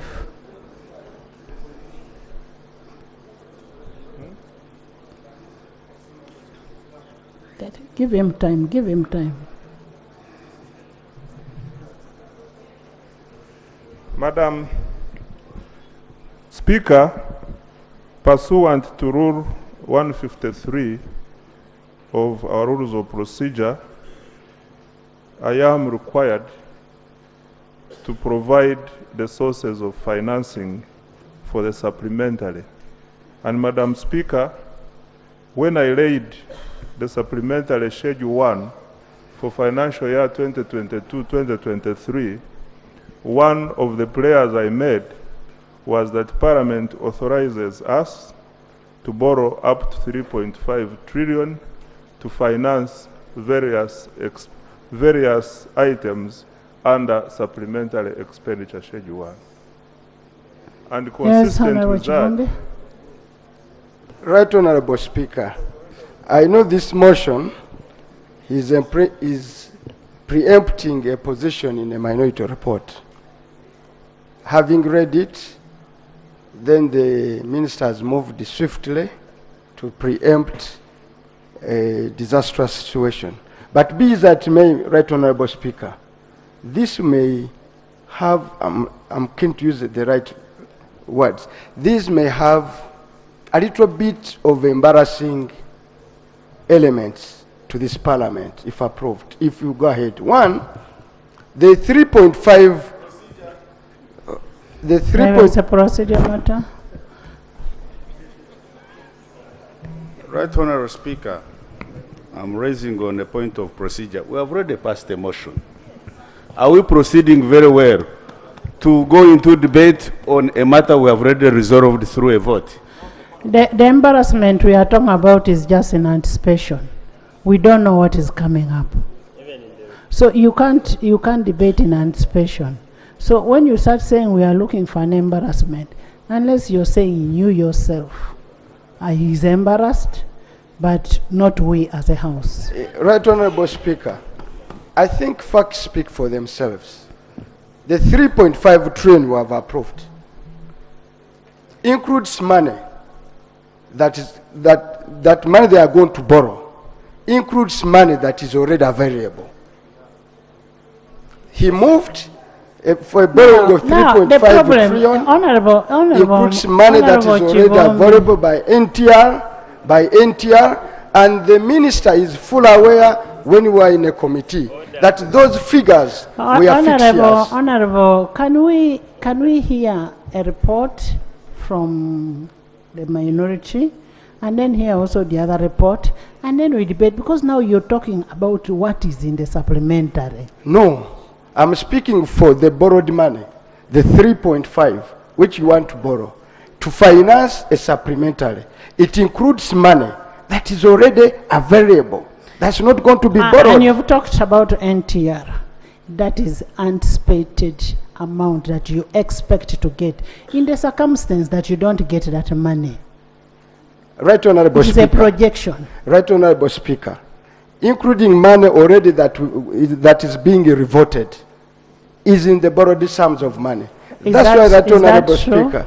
Yes, that is being reverted is in the 3.5. So that Honorable Speaker, I don't think the minister has acted in utmost good faith in moving this motion and smuggling it this way. Yes, Chair. Thank you, Right Honorable. The information I would like to give is when you talk about revoting, that's money which had been budgeted to be expended in the previous financial year. And so if it was not spent and there are pressures which swallowed the money, in this new year you revote, but revoting does not lead to having the money. So you have to look for the money of what you are revoting. Only the expenditure was already justified earlier. I beg to.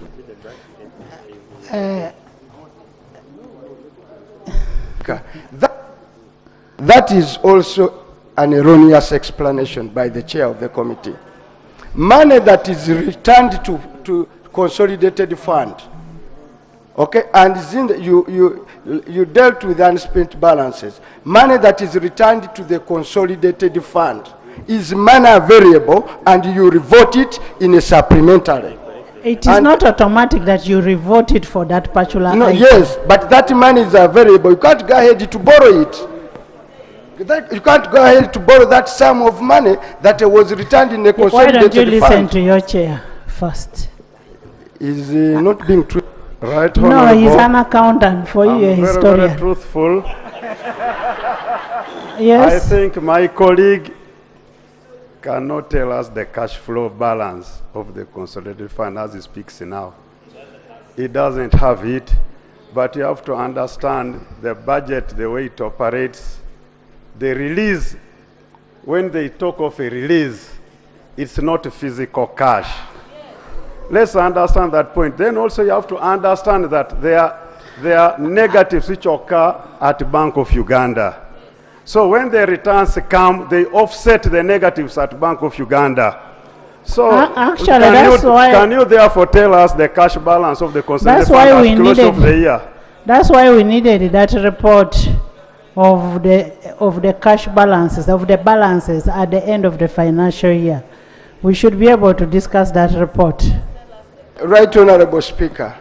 No amount of explanation can run away a rational, simple fact that money that was unspent is returned to the consolidated fund. And once that money is returned to the consolidated fund, for you to be able to spend it in this year, you revote that money in a supplementary. So that money, wait a minute, that money is available. For you to come up with a sum and say you are going to borrow in a loan to finance a supplementary, including money that you have in a consolidated fund, is broad day, bordering on robbery.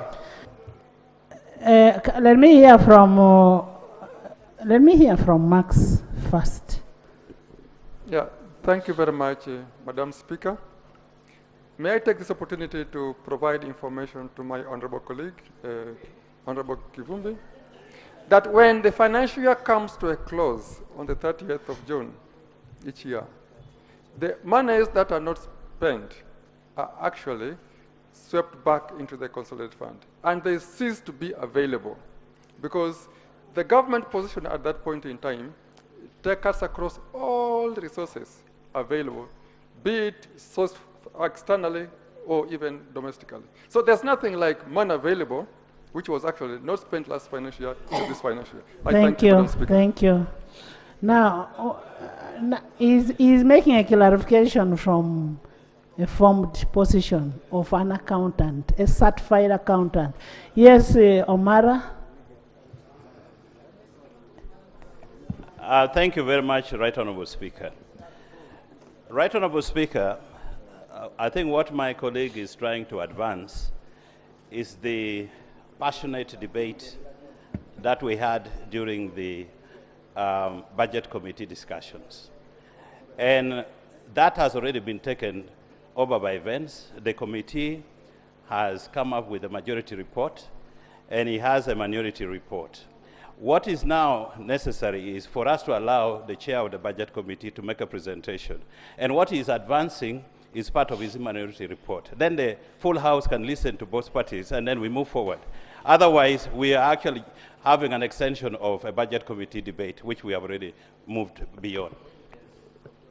Honorable members, let's move systematically.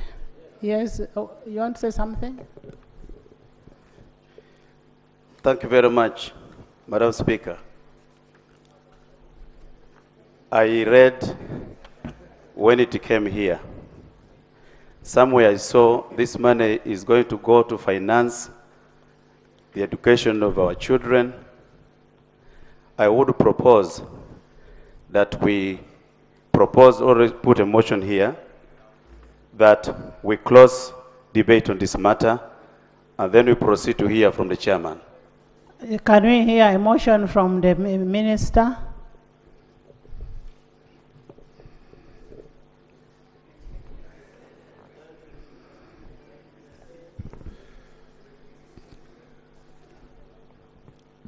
Right Honourable Speaker, I beg to move a motion for a resolution of Parliament to approve supplementary expenditure schedule number 1 for financial year 2023 2024. I beg to move. Is the motion seconded? Seconded by the Minister of Finance, Minister ICT, Prime Minister, Attorney General, Local Government, Education, Energy, Tourism, and General Mohosi Ababiku by the whole House. Independent Sailo and Sumagola and Ebwalo. Thank you. Would you want to justify why you're getting a supplementary? Madam Speaker and honorable colleagues, you will recall that Parliament approved a total budget of Uganda shillings 52.736 trillion for financial year 2023-2024, disaggregated as follows: 31.263 trillion appropriated budget by Parliament and 21.473 trillion as statutory expenditure. Right Honorable Speaker and colleagues, Section 25 of the Public Finance Management Act states that a total supplementary expenditure that require additional resources over and above what is approved by Parliament shall not exceed 3% of the total approved budget for that financial year without approval of Parliament. 2, where funds are expended under subsection 1, supplementary estimates showing the sums spent shall be laid before Parliament within 4 months after the money is spent. Madam Speaker, in line with the above section of the law, I laid before Parliament supplementary expenditure under Schedule 1 for financial year 2023-24 amounting to Uganda shillings 3.5 trillion as follows. Part 1, which is within 3% legal limit, 1.574 trillion, and Part 2 for prior approval of Parliament amounting to 1.926 trillion. Madam Speaker, the drivers of this supplementary and statutory expenditure are as follows. Number 1, payment for domestic obligations to Bank of Uganda, 2 trillion.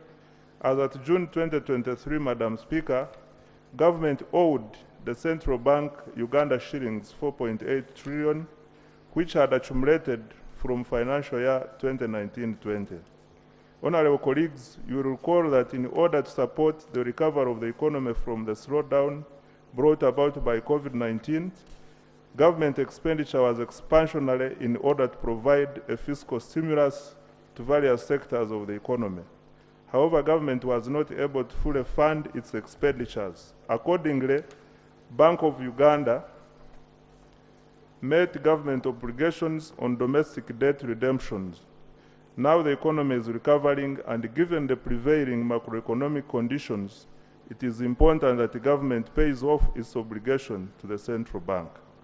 Number 2, refund to World Bank funded projects on Uganda intergovernmental fiscal transfers and Uganda support to municipal infrastructure development, USMAID.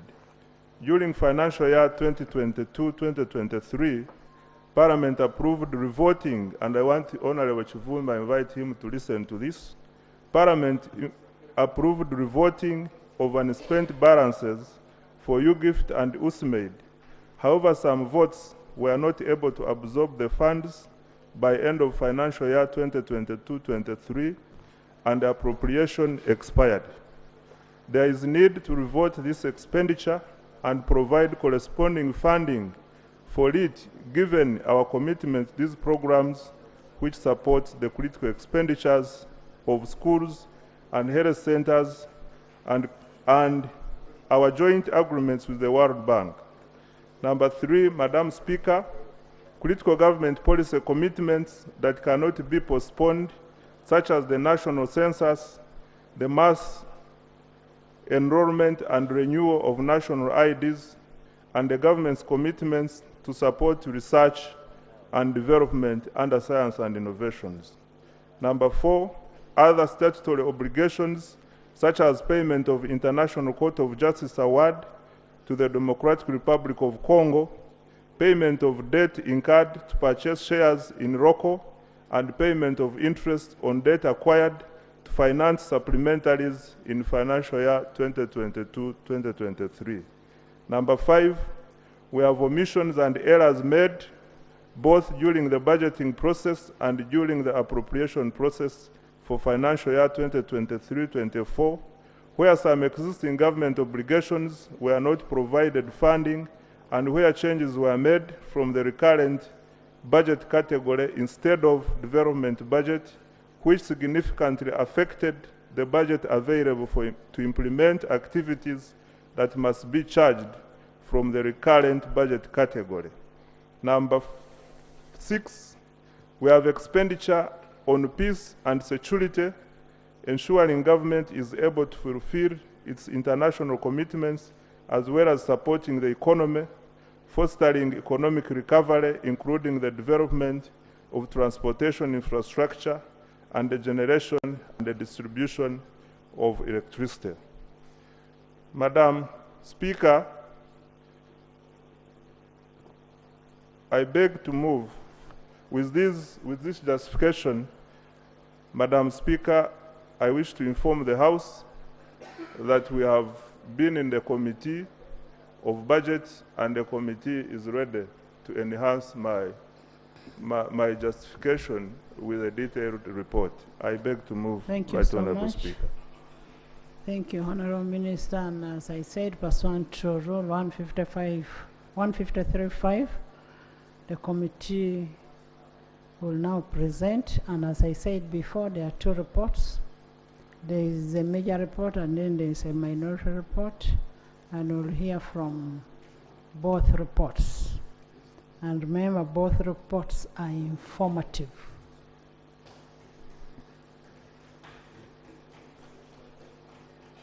Honorable Minister Lop wants you to clarify something. Thank you, Right Honourable Speaker. The Honourable Minister of Finance has ably enumerated the source of his authority to lay supplementary as Section 25 of the PFMA. In the presence of the Land Attorney General, I have been equally reading Article 152.2 of the Constitution, which speaks to the fact that the supplementary must be a portion of the appropriated budget. And the PFMA says a portion of the approved. The appropriated, as we know, is 31.2 trillion, and the approved is 52.8. May we get clarification, Honourable Speaker? We don't land into illegality and procedural impropriety in the presence of the Land Attorney General. Which of these laws supersedes the other? Because the Constitution is very clear on appropriated. The PFMA talks about approved, and the two seem to be at a variant. May we be guided that will move appropriately by the Land Attorney General.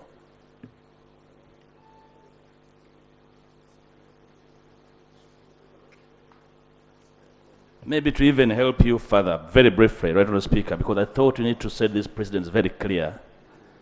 If you go for the 3% of the appropriated, it's basically 937.89 billion.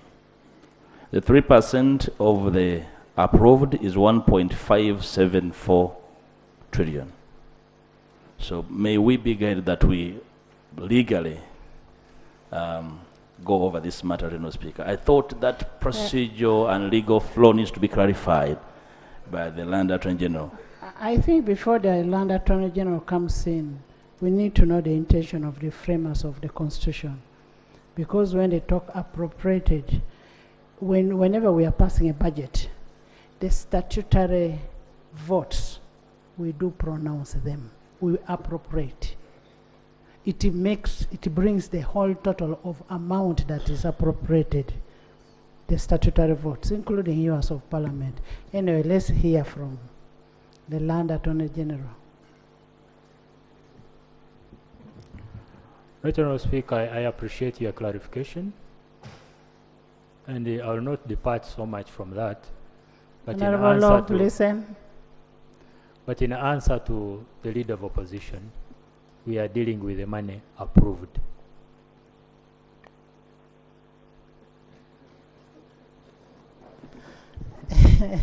You see, when you look at the Constitution, it talks about appropriated. It doesn't talk even about 3%. It's basically the English, the difference between the English of the two, from Masaka and Chegegwa. Yes, Lop. You know, right, Honourable Speaker, we need to be very careful because, you see, unfortunately, the law is unforgiving. And bear in mind the intentions of the framers of the law. And that's why you are here to clear. And you see, getting that approved is appropriated plus statutory. Yes. That's when you get approved. So the Constitution, the framers of the Constitution had that in mind, that the two are distinct. And that's why you need to be very clear that for you to get the approved, you get the sum of the appropriated plus statutory. You get the approved. So meaning that for a supplementary... Do you appropriate the statutory? Do we? Do we? Of course, in the bill, we do.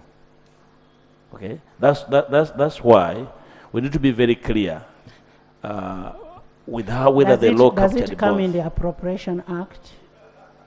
But separated. Statutory. The figures are separated. But it forms a total.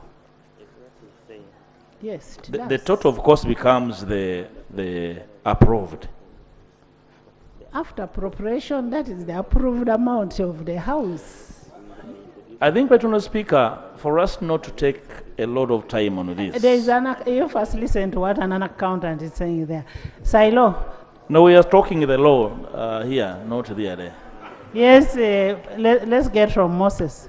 Silo, yes? Yeah. Right, Honourable Speaker, my concern is basically on the 3%. That's what we are talking about, statutorily. It is allowed that government can spend up to 3%. And then later, if you want a supplementary to come, that's the other portion. When you combine the two, it forms the approved figure. So I don't see anything that we even need to debate here. Because it's very clear. The statutory is given at 3%. You only get a calculator and say, the total budget approved times 3%, give the calculation, and you move. And that is it. Thank you. There's no debate about this. It's a very clear matter. Moses. Yes. Honorable members. Honorable members. Yeah, thank you, Right Honorable Speaker. In some instances, those words are used interchangeably. But approval is actually getting to agree that something is satisfactory, while appropriation is actually the allocation itself.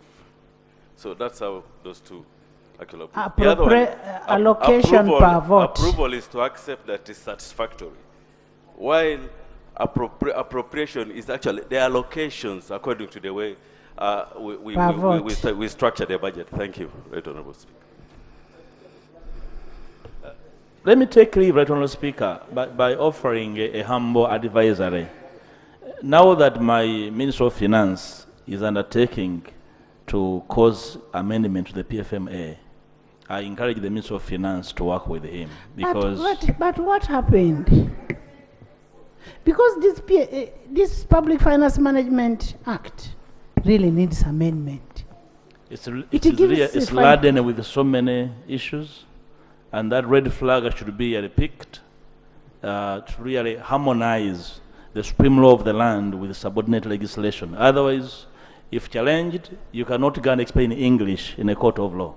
Honorable Chivumbi, if you're stuck, I can give you my team to support you. No, Honorable Speaker, we got two issues. One, actually we got a hiccup from the office of the Clerk of Parliament. Because you didn't go through my office. We got a leave of Parliament to process the amendment. And even yesterday, we were supposed to interact with the minister, having bypassed the clerk's office, because the clerk refused to write letters inviting agencies. So I took it upon myself because I'd had a leave of Parliament. Did they give you a certificate? Have they given you a certificate? No, we are in a process of we want them to have a buy-in so that they don't bring their issues in the certificate process. So we have invited the minister, but he was not around. He called to apologize that he had an assignment. We are supposed to meet other agencies starting from... So let's bring the amendment from tomorrow and Friday, and we are in the process of bringing this amendment. Okay. And we are going to interact with the minister. I hope they won't play those games of certificate of financial implication. They will not. Yes, Honorable Opoloti Shagi, Chair of Budget.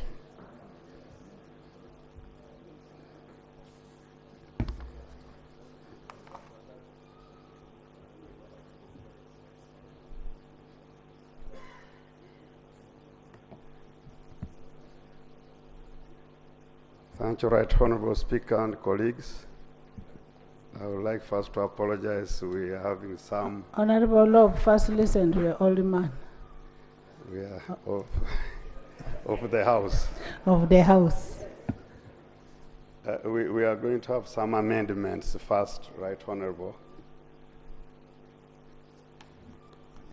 Start with page 4 of the report.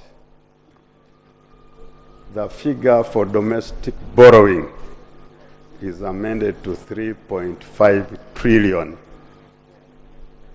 As the figure available there has been overtaken by events. And also move to page 24. Page 24.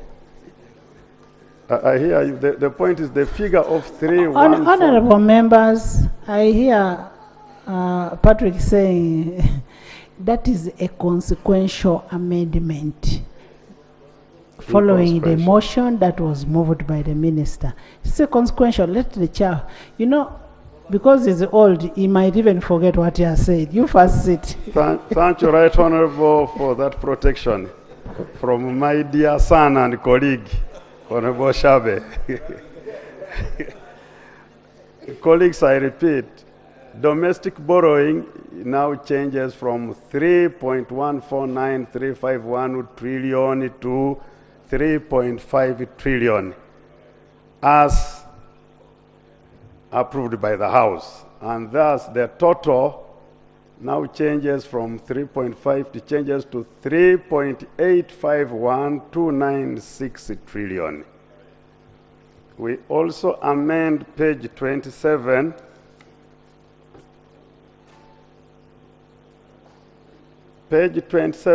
at conclusion, the paragraph at conclusion, we amend domestic borrowing from the market from 3149, we amend it to become 3.5 trillion as approved by the House. Right Honorable. You first listen to his report, you'll present your report, Patrick. The good thing you're all Patricks. You're all Patricks, don't. Let him present, then you'll present. Patrick. Right Honorable. Actually, yes. Right Honorable, I would like to clear to the House because Honorable Patrick thinks I'm popping mine to his report, but I've only got a notice of my notary report, but I'm not privy to the details. He has not submitted to me, so I don't know what is in the minority report. I'm amending this according to the events that have occurred.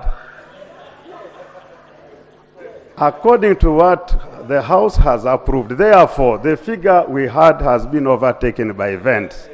And therefore, we have to go by respect what the House has approved.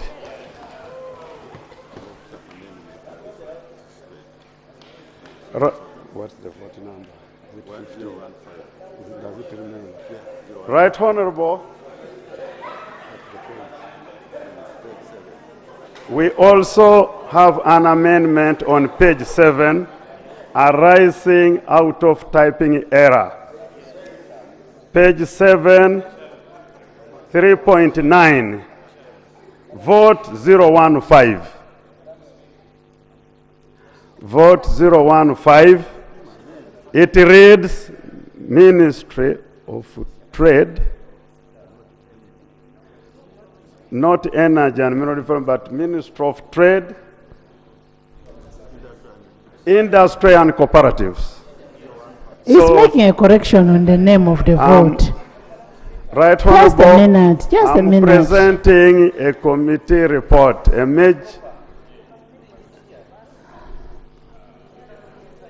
What's not proper? Right, Honorable Speaker, thank you very much, but I want to call, is a member of the committee, Right Honorable, and colleagues. The person speaking is a member of our committee, and I would pray that he keeps the committee decent enough, and when time for him to present, he will do it for the report he has, which is part of our report. But the point is, it's always better to make correction to errors, because the ones who type and do what and write are humans, and errors are possible. And now, for us to have the report valid, we start by correcting the errors of omission and commission. Right Honorable,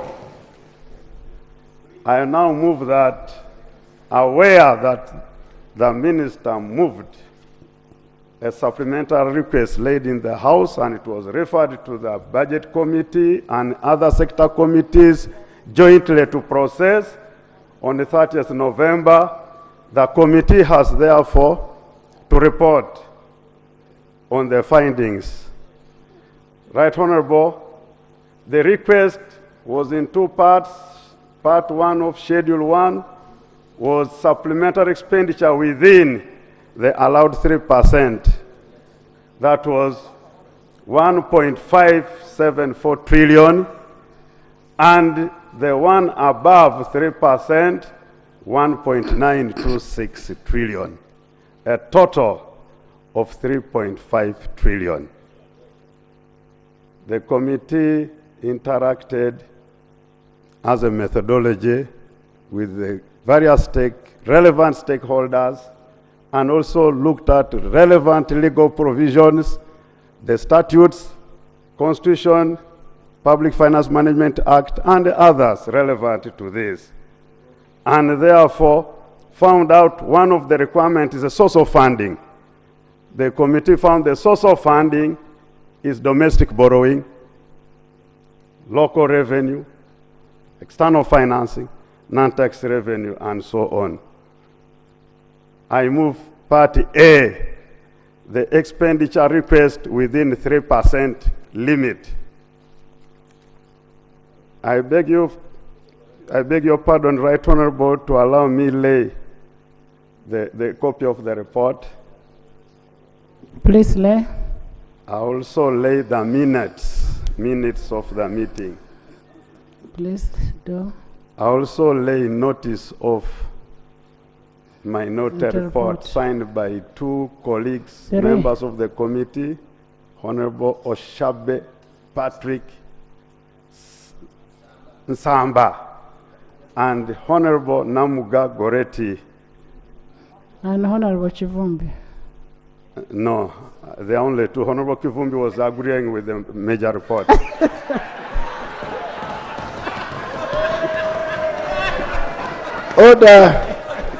Order, right, Honorable Speaker. No, that was. No. The report I have has Honorable Chivumbi, Honorable Shabe, and Honorable Goretti. So are you in order?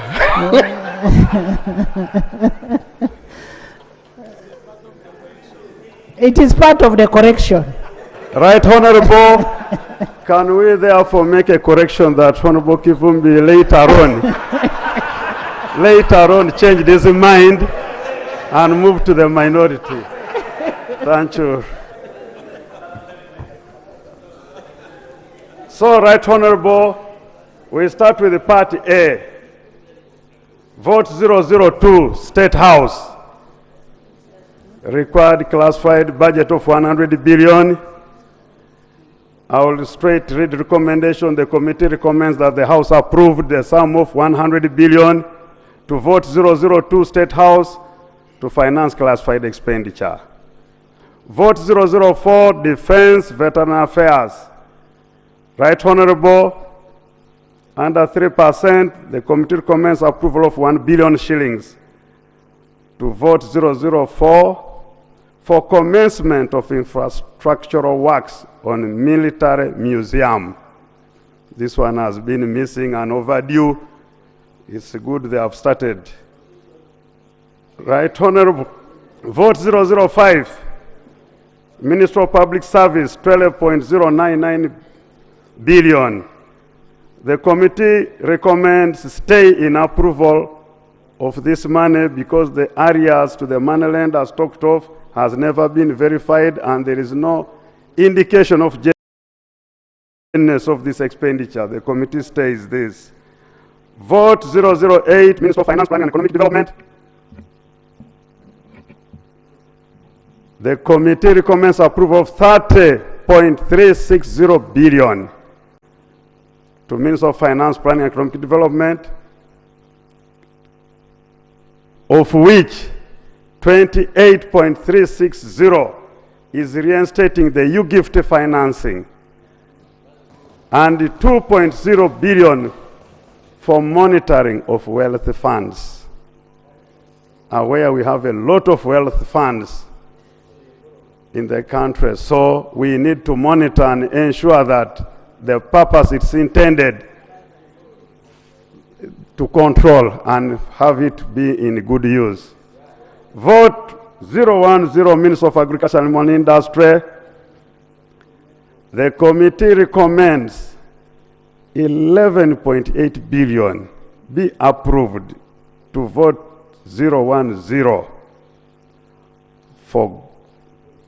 to finance goat breeding program, meat export support services, and the cashew nut value chain promotion.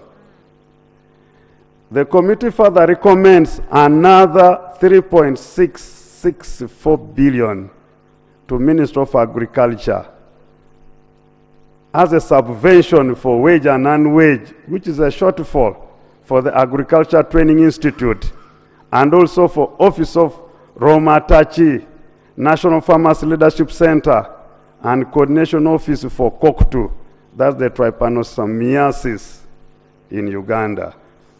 Vote 012, Minister of Lands, Housing and Urban Development. The committee recommends approval of 17.268 billion to that vote for 12.268 billion as a subvention for wage and non-wage for National Physical Planning Board, Architects Registration Board, of which 7 billion will be for recurrent and 5.268 billion is development. 2 billion for compensation for Kabaka's land. 1 billion for compensation for Bunyoro Kitara land. Another 2 billion for compensation for Toro Kingdom.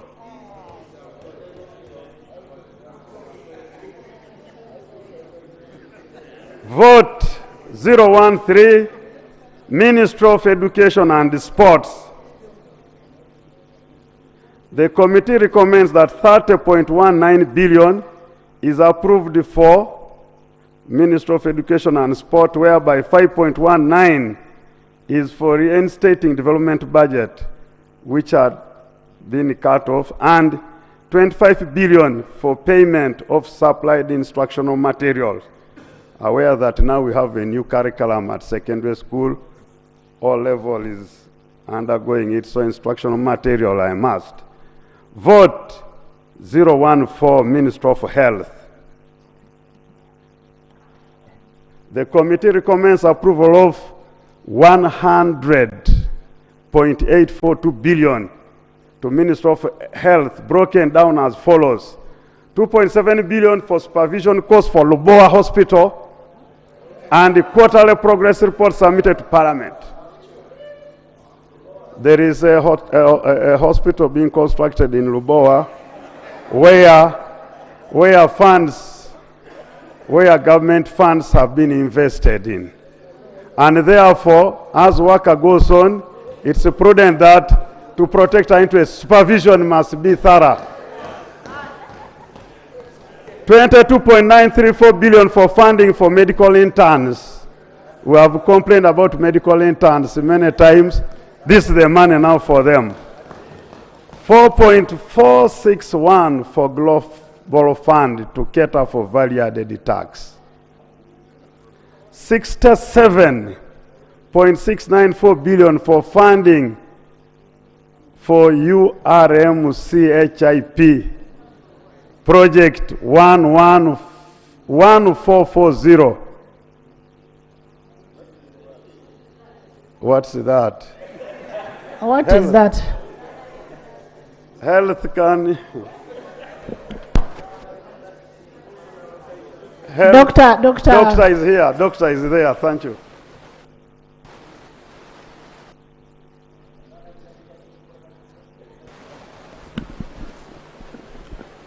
AMCHIP, that is external financing for a project for construction of maternity wards across the country. That's where it is focused on. Thank you. Okay. Yeah. Within the health center 3s and several health centers. Thank you, Dr. Opio. And Uganda shilling 3.053 billion for payment for outstanding arrears for senior health officers and medical interns. There is information, I can take information. From a former Minister of Health. Thank you, Right Honorable Speaker. Right Honorable Speaker, AMCHIP is just an abbreviation. It is a Uganda Reproductive Maternal Child Health Project. That's what I wanted to inform the House. Okay. Yeah. Thank you. Thank you for that information from Minister. Vote 015. Trade, industry, and cooperatives.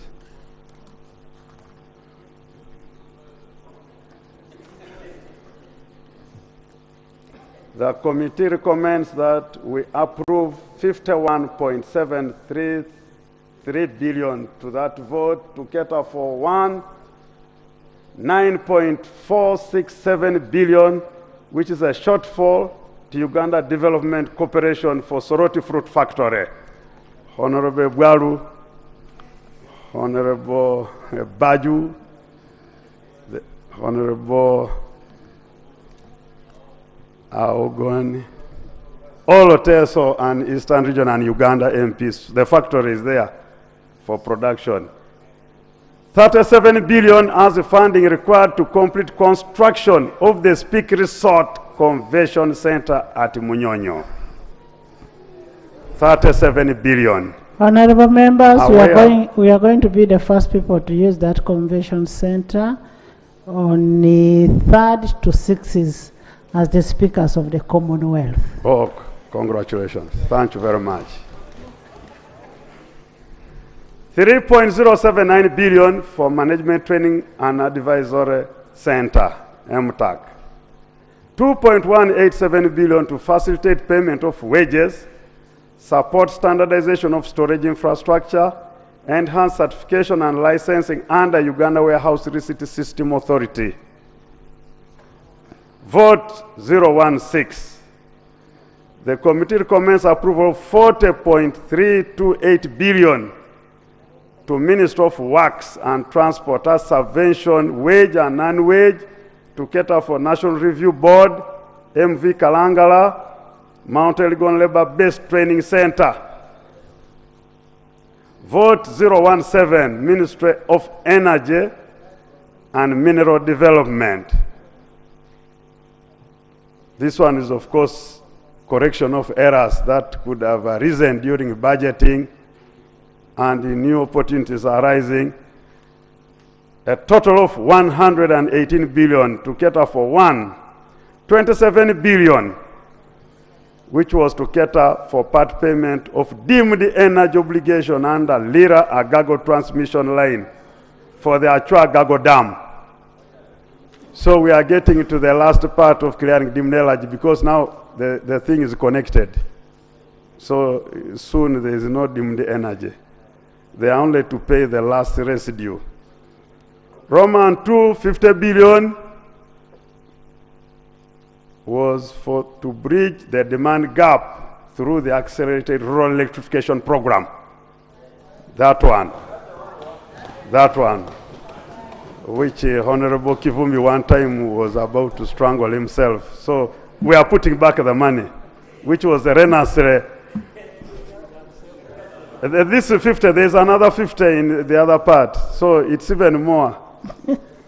10 billion was to cater for mineral regulation infrastructure project. This is now for minerals. We are now to get serious with the regulation of minerals. 31 billion to cater for shortfalls on contractual obligations for deemed energy under now Lira Agago transmission line for Achua Agago Dam.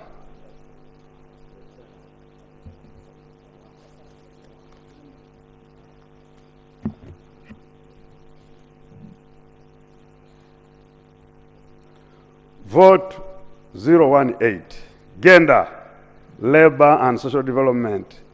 Committee recommends approval of 32 billion, of which 30 billion would cater for wage and non-wage shortfalls for food, for remand homes, and special grant for persons with disabilities. 2 billion for rehabilitation of National Mosque at Old Kampala. I have it. Yeah. Vote 019. Isn't that the mosque under sale? The mosque at Old Kampala, we have no information of it being sold. And as such, the renovation was done.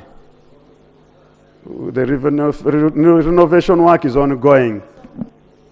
Yeah, so for our faith. Vote 019, Minister of Works and Minister of Water and Environment. A total of 68.436 billion, of which 25.02 billion to cater for second and third installments to the contractor of the solar-powered water supply and irrigation system projects for Nexus Green. Those ones you see around the country, solar. 6 billion to support water for production phase 2. 30 billion for protection of Lake Victoria Kampala Sanitation Program, Project 1438. 2 billion for National Wetland Restoration Project. 3 billion for building resilient community wetlands, ecosystems, and associated catchments in the country. 2 billion for water management zones project to support the institutional framework for availing clean water to urban and rural communities. And 416 million to cater for the operational shortfalls under Nyabeya Forest College.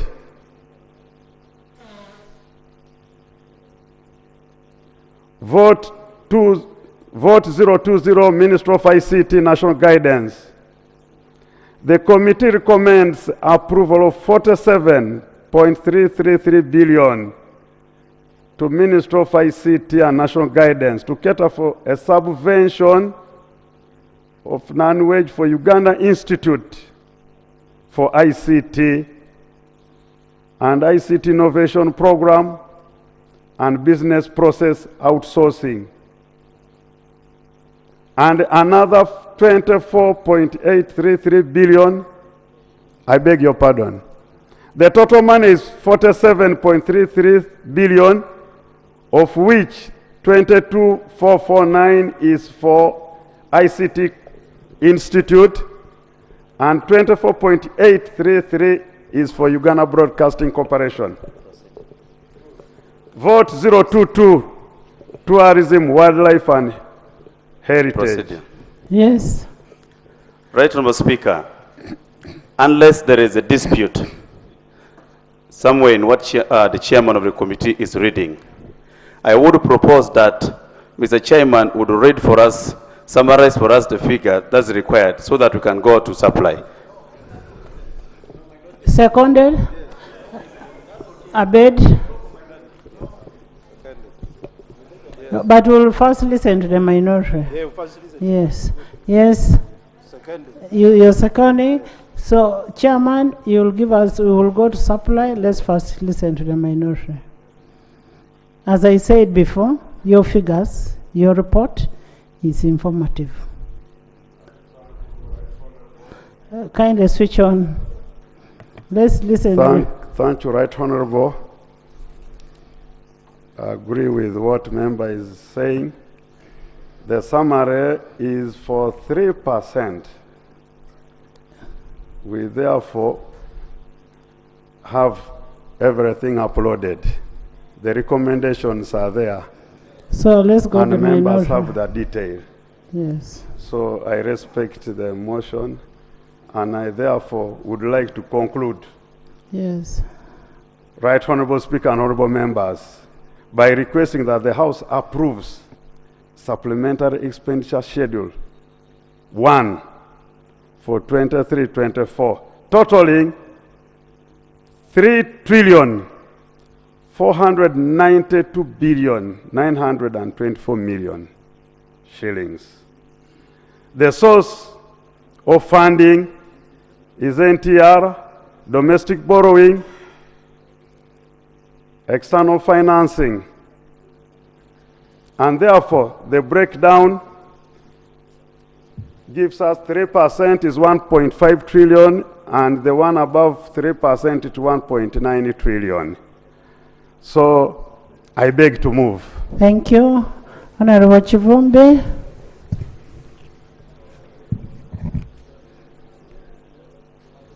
Right Honorable Speaker, this time I request my colleague, Honorable Nsamba, to go through the minority report. Thank you.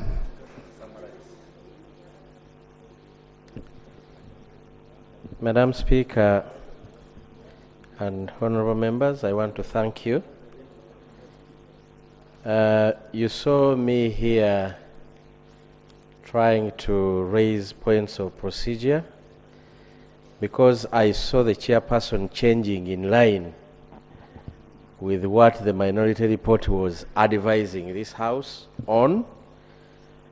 One, we thought it is not proper, Madam Speaker, for a minister to appear here with a request to a supplemental at the same time requesting to borrow. We really feel it is unfair to Parliament. It's like holding us to ransom. Now the Committee of National Economy gets no opportunity to analyze this kind of borrowing that comes when the Committee of Budget is the one that is approving and running this. You're in which page? Which so, page? Madam Which page are you on? Speaker, Madam Speaker, that's my preamble. And Madam Speaker, I was trying to show you that it is not right. So, our minority report has areas of dissent. Generally, one, the minister indicated to the committee that he made statutory revisions, which he has come here and changed a while here to mean that Parliament approved. But while in the committee, Madam Speaker, the minister informed us that the ministry did statutory revisions, a preserve of this house. And we would never have been comfortable with the ministry taking over the responsibility of this Parliament. So that's area number one of dissent. Madam Speaker, and all of us here, we have witnessed unprecedented events here where the chairperson has been forced to change his report. And among the things that we are highlighted... Honorable Member, I am not sure whether the chairman has been forced to change his report. That is a report of Parliament. Madam Speaker, Chair, who has forced you to change your report? Right Honorable and colleagues, we as a committee perform a delegated function of the House. And what the House has approved, the committee has no any power and right to go against, but the committee can now fit into the resolutions of the House. And that's why our report had to fit in what the House had approved. Thank you very much, Chair. You have really indicated that circumstances here forced you to change your report. Madam Speaker, that was our area of dissent, number 2. Okay. It is in our report. Kindly read. Please, you finish. Kindly read. Finish. Kindly read our minority report. No, I'm moving in the line of summarizing. Procedure. Madam Speaker. There's a procedure matter. Madam Speaker. There's a procedure matter. We have listened to the report from the majority report. We are now here to listen from the report of the minority. Madam Speaker, would it not be procedurally correct that the member sticks to his report as it is, other than going to respond verbally to what the Honorable Chairman of the main report has said? I would request that he sticks to his report. Would it not be procedurally correct, Madam Speaker? Patrick, stick to your report. Madam Speaker, let me read, if that's what members want. Read it the way it is. I thought I was going to summarize. Now, I'll be happy to read. Right Honorable Speaker, whereas the Minister's request for supplementary funding was 3.5 trillion, he informed the committee that the Ministry made statutory revisions to the tune of 3.39 trillion. Right Honorable Speaker and Honorable colleagues, you are aware that our revision, that such revisions require Parliament's approval. The Minister is therefore usurping the authority of this House by making those statutory revisions. 2, defective motion moved by the Minister. Right Honorable Speaker and colleagues, the Minister presented a motion to approve a supplementary budget of 3.5 trillion, which also included the funds readily available and therefore did not require borrowing. The Minister later made statutory revisions amounting to 3.393 trillion. However, the total proposed funding indicated in this statement was amounting to 3.92 trillion, which included domestic borrowing amounting to 3.5 trillion and a self-funding of 305 billion. Madam Speaker, we find the Minister's request defective because while the motion indicated 3.5 trillion as the supplementary budget request. The minister seeks a seeking earlier on 3.9 trillion. Thank God that they have amended that. The minister erred by processing a defective motion. Right Honorable Speaker and colleagues, on the onset, the Budget Committee erred in processing a motion that was defective. Whereas the committee has the mandate to process supplementary budget requests, it does not have the mandate to process loans, the Budget Committee.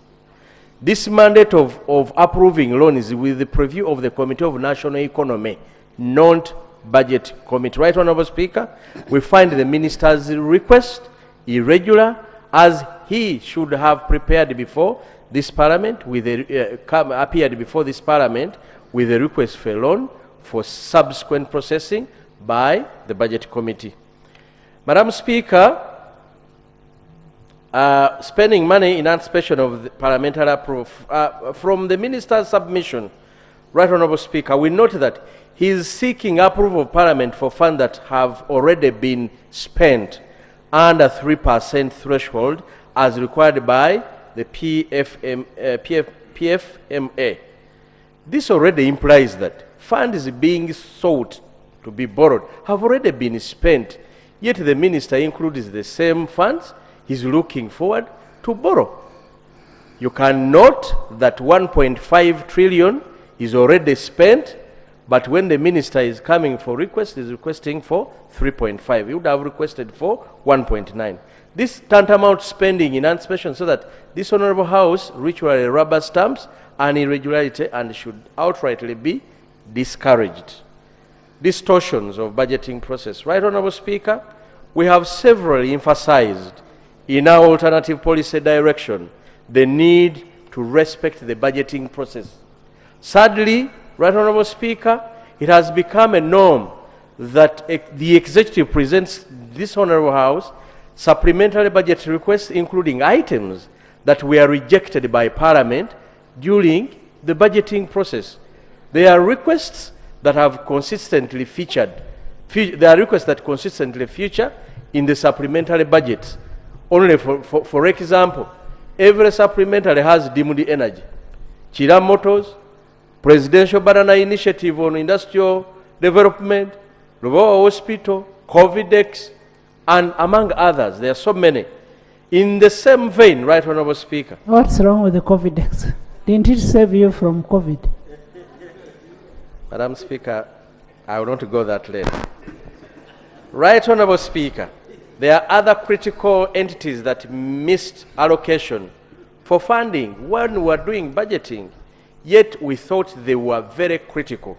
A case in point are the nursery operators that supplied coffee and tea seedlings to the farmers, and they were not considered in the budget, and even in the supplemental they are not considered. Madam Speaker, 18 districts don't have road units.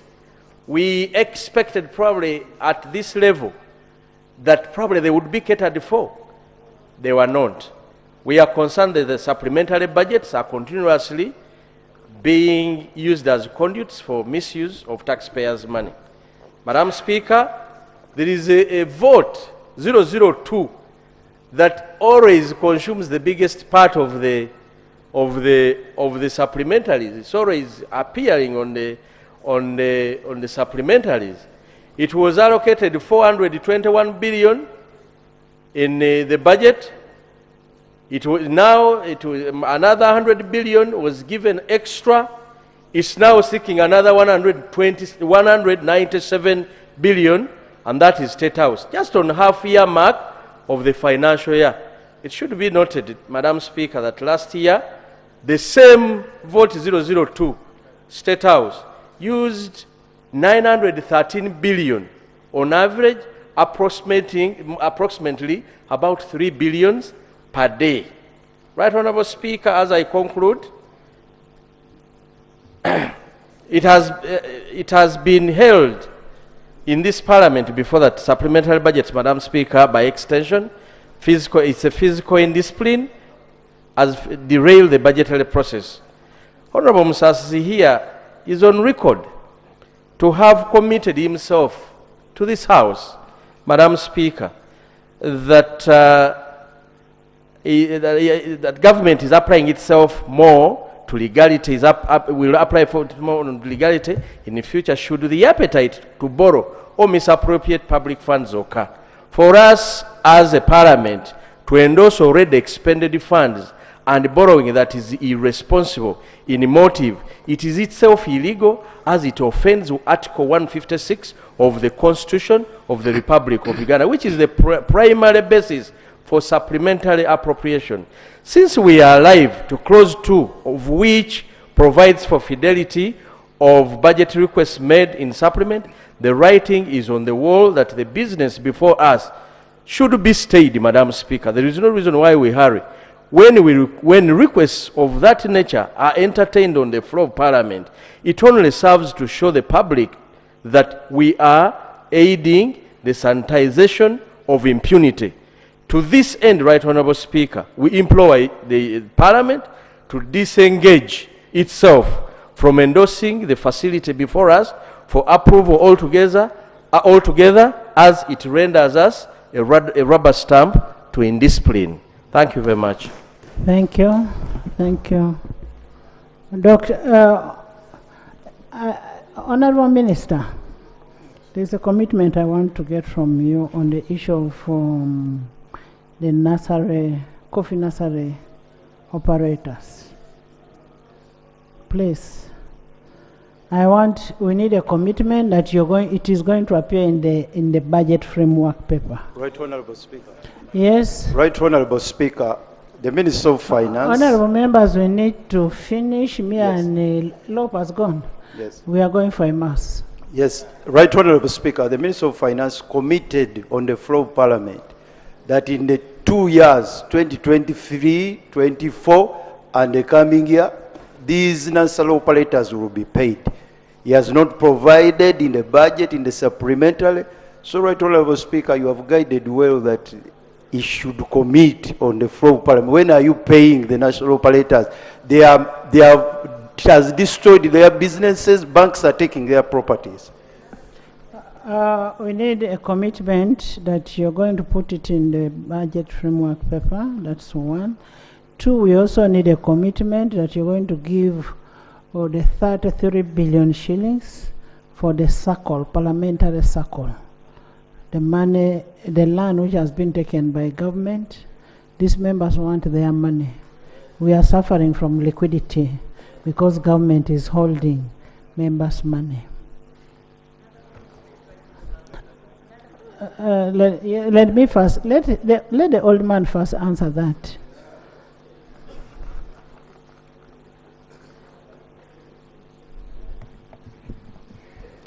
Thank you very much, Honourable Speaker and friends. Life is still going on. We shall oblige. Thank you. I rarely make a promise and I don't fulfill it. When the circumstances become possible, I will act accordingly. Thank you. Let's hear from the chairman. Madam Speaker and colleagues, I'm just trying to put some clarification on some of issues raised in the minority report. We are all aware the rules at which we raise minority reports must be dissenting views. And there are issues which have been raised where we were in agreement and there was no dissent. One, statutory revision. Right Honourable and colleagues, we process what has been referred to the committee by the House. And among the issues laid in the schedule that was referred to the committee, there was nothing like a statutory review. So when the minister brought issues of statutory revision, we dismissed it. And that's why you find it does not appear in any part of this major report. It's unfortunate that the minority report, I think, had run short of issues. So that one is totally uncalled for. Right Honorable, the minority is choosing the measure for processing a defective motion. This is also a delegated function from the House. It was part of the schedule. Therefore, what do we do as a committee? We process and bring it to the House, and that's why the amount we had processed was different, and now it was got overtaken by events. So there was nothing defective. We pray you don't pay it to the committee as doing defective motions. No. The spent balance, what the colleague says already spent balance. We discussed this one and we came out by thanking the minister for being managers. When we approve a budget of 52 trillion running a 12-month season, and when you are in the second month of the season, an emergency arises, and yet you have some funds which are supposed to spend later, do you sleep? And if there are emergencies, it is a cash flow management. And if you have somebody who is not a manager who fails to make a decision, yes, it's provided for in good management practice. So, you can't inform me on this area because I'm more informed on financial management issues. So, a manager of cash flow has to anticipate once there is a crisis and there is an opportunity which has arisen, he must act accordingly. He must be able to make a decision. I beg to move that point. Thank you so much. Thank you. The motion had already been moved by Honorable Bwalu and seconded by Honorable Abedi. I now put a question that the supplementary schedule, supplementary expenditure number 1 for financial year 2023-2024 be approved by this House. Those in favor say and the contrary nay. The ayes have it.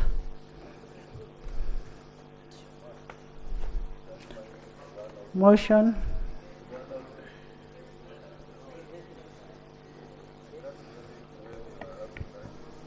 Right Honorable Speaker, I beg to move a motion that the House resolves itself into a committee of supply to consider the supplementary schedule number 1 for financial year 2023-2024, totaling to Uganda shillings 3.5 trillion, broken down as 1.574 trillion within the 3% legal limit and 1.926 trillion that requires prior approval by Parliament. I beg to move, Right Honorable Speaker. Thank you. I put a question that the House resolves itself into a committee of supply. Those in favor say and the contrary nay.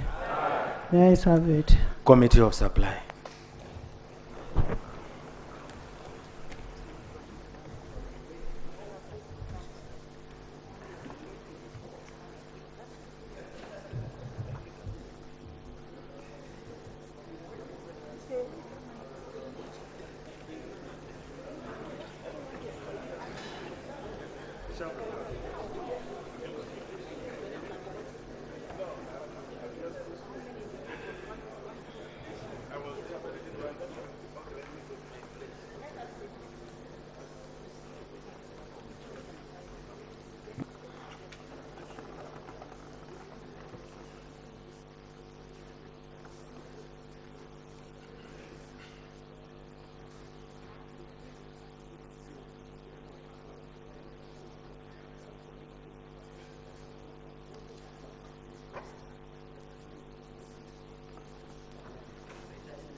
expenditure within 3%. Yeah, then you put a question. Recurrent expenditure within 3%. Honorable members, I put a question that a total sum of 873 billion 973 million 792,236 shillings be approved as a total recurrent expenditure within 3% under the supplementary schedule 1 for the financial year 2023-2024. Those in favor say on the contrary, nay. The ayes have it.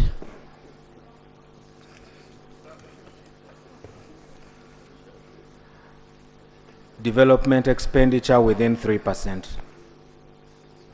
I put a question that a total sum of 686 billion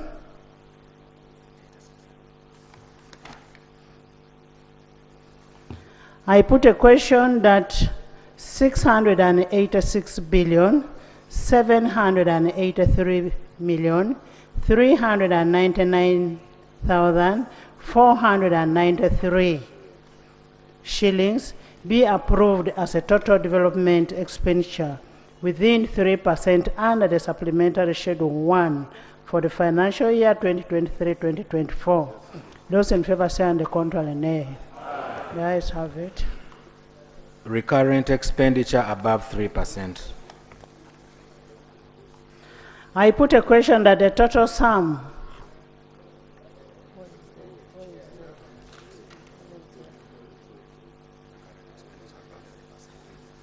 I put a question that a total sum of 1,025,756,990,524 shillings only be approved as a total recurrent expenditure above 3% under the supplementary schedule 1 for financial year 2023-2024.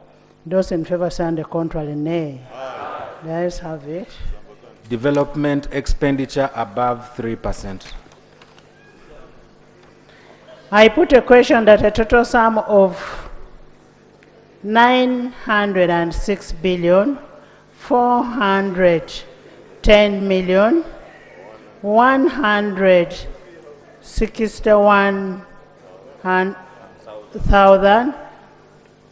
161,637 shillings only be approved as a total development expenditure above 3% under the supplementary schedule 1 for financial year 2023-2024. Those in favor say on the contrary, nay. The ayes have it.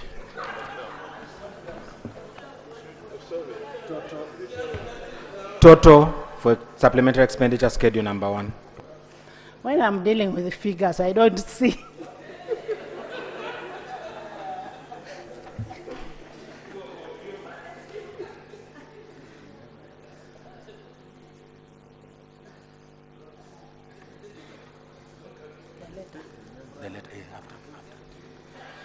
I put a question that a total sum of 3 trillion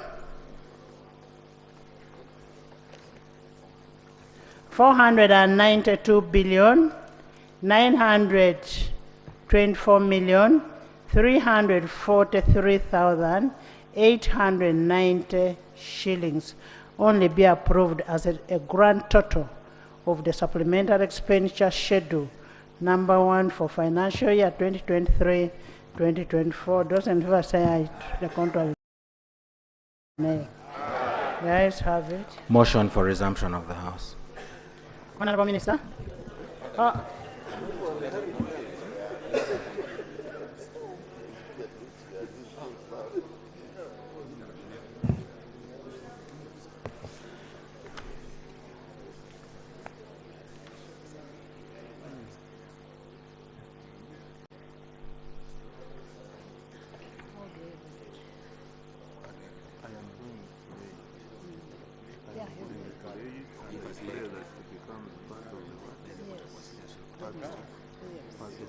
Then I put a question.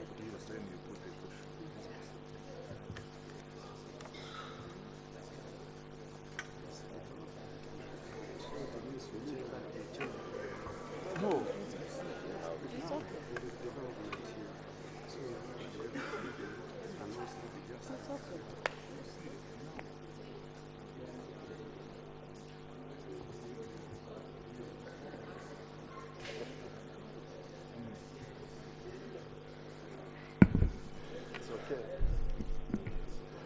Madam Speaker,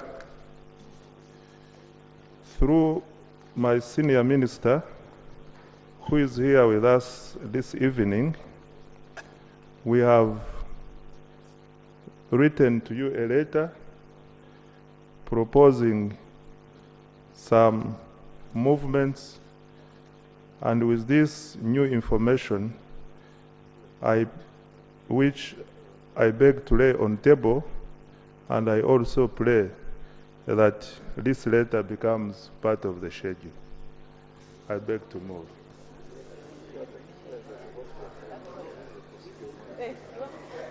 Honorable members, the letter is written to me. Listen. The letter is written to me on making a movement of funds. One, a movement of 55.6 billion. It is within the budget. Wait. Vote 001, there is a reduction of 5 billion. Vote 005, 12.05. Vote 008, 3 billion. Vote 015, 5.31.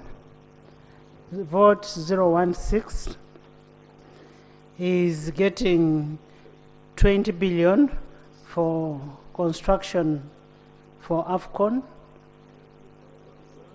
Okay. 10 billion for Uganda Airlines. Vote 017 for Isimba. Vote 17 is Karuma. Vote 022, 5.7. Vote 137. 137 is 7 billion for procurement of the national security system. And this is in line. It's just a shift from one vote. Listen. It is just from within, a movement from within without adding any money. Okay? Madam Chair. We have unforeseen things that we are not known were going to happen. AFCON. The money has been provided for AFCON. The money has been provided for CHAN. We are going to host CHAN in Uganda. Pardon? Patrick. We are hosting CHAN. When are we hosting CHAN? Right Honorable Speaker, we are going to host CHAN early next year because it's one of the conditions we were given when we were given a hosting right to host AFCON, and that is for the entire team, Uganda, Kenya, and Tanzania. So CHAN is like a dry run? CHAN is a local competition for all African countries, which only are used local-based players, not foreign-based. AFCON opens for all foreign-based players. I thank you. Madam Chair. Then since Kabarega, Madam Chair. the airport is going to be in Hoima, that is where they are putting part of the money. We are removing, we are reducing it, which was there. But what is important is, the letter is written to the Right Honorable Speaker. What is important is accepting the letter to be part of the record of these proceedings. And those in favor say and the contrary nay. The ayes have it. This letter is part of the record of this process.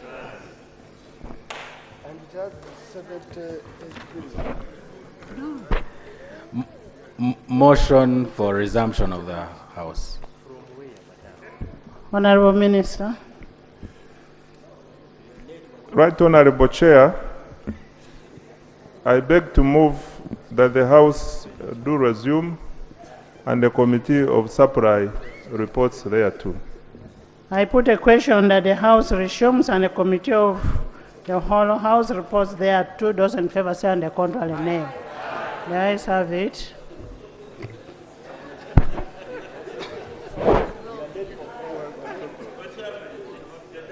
The speed is too much.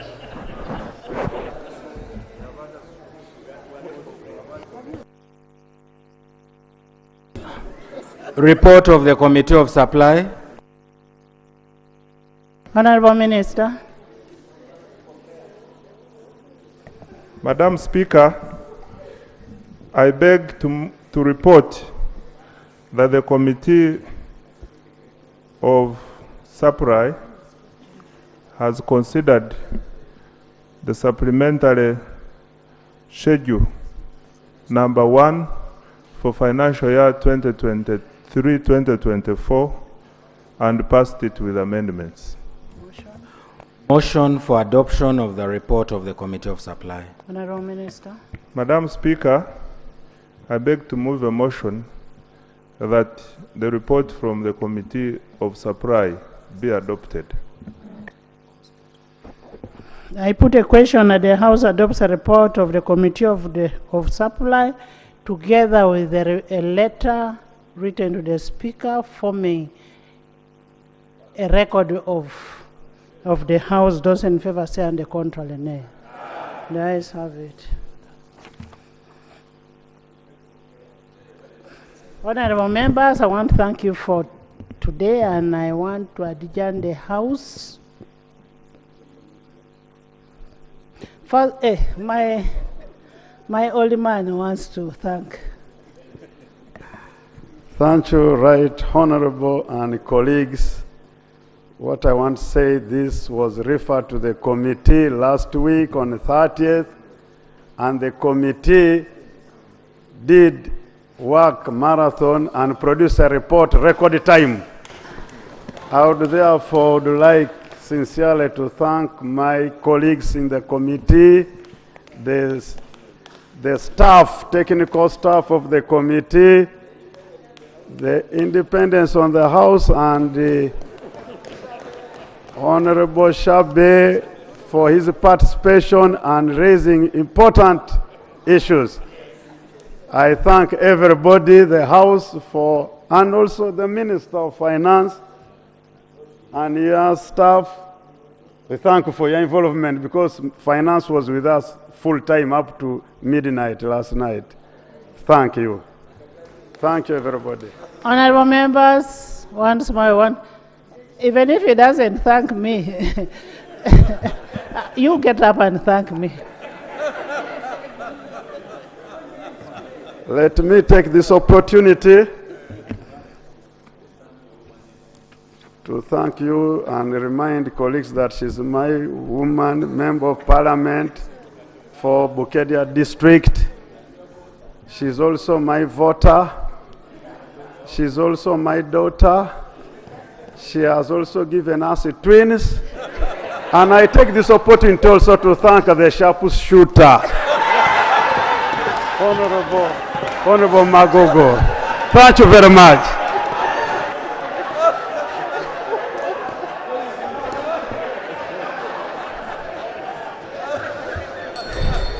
Honorable members,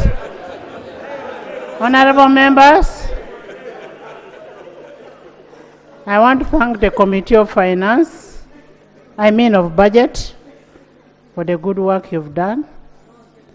And in a special way, thank the Minister, Senior Minister of Finance, and our young brother, Honorable Musasisi. You have a RPG there. And I want to thank the Leader of Opposition for giving leadership, showing leadership, and Honorable Chivumbi for always being keen on some of these things with Patrick. You're a good team. But in a special way, in a special way.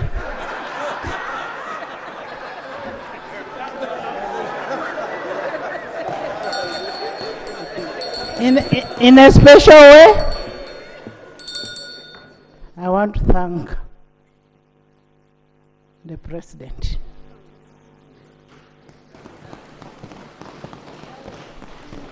And I will explain later why I am thanking him. Have a blessed evening. I am now adjourning the House to 14th. Honorable members, Minister of Finance, I expect the budget framework paper here on 14th. 13th. You are correcting me, 13th? So we are adjourning the House to 13th, waiting, December, waiting for the budget framework paper. And let 13th be 13th. House adjourned.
UBC, inspiring Uganda.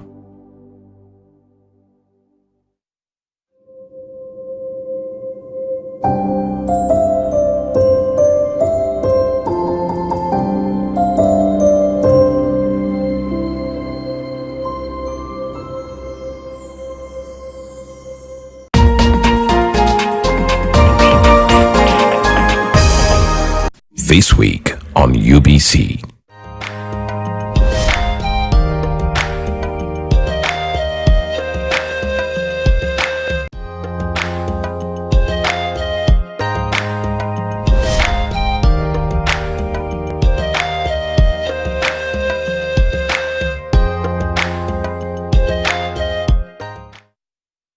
The UNAIDS fast-track approach over the next 5 years will allow the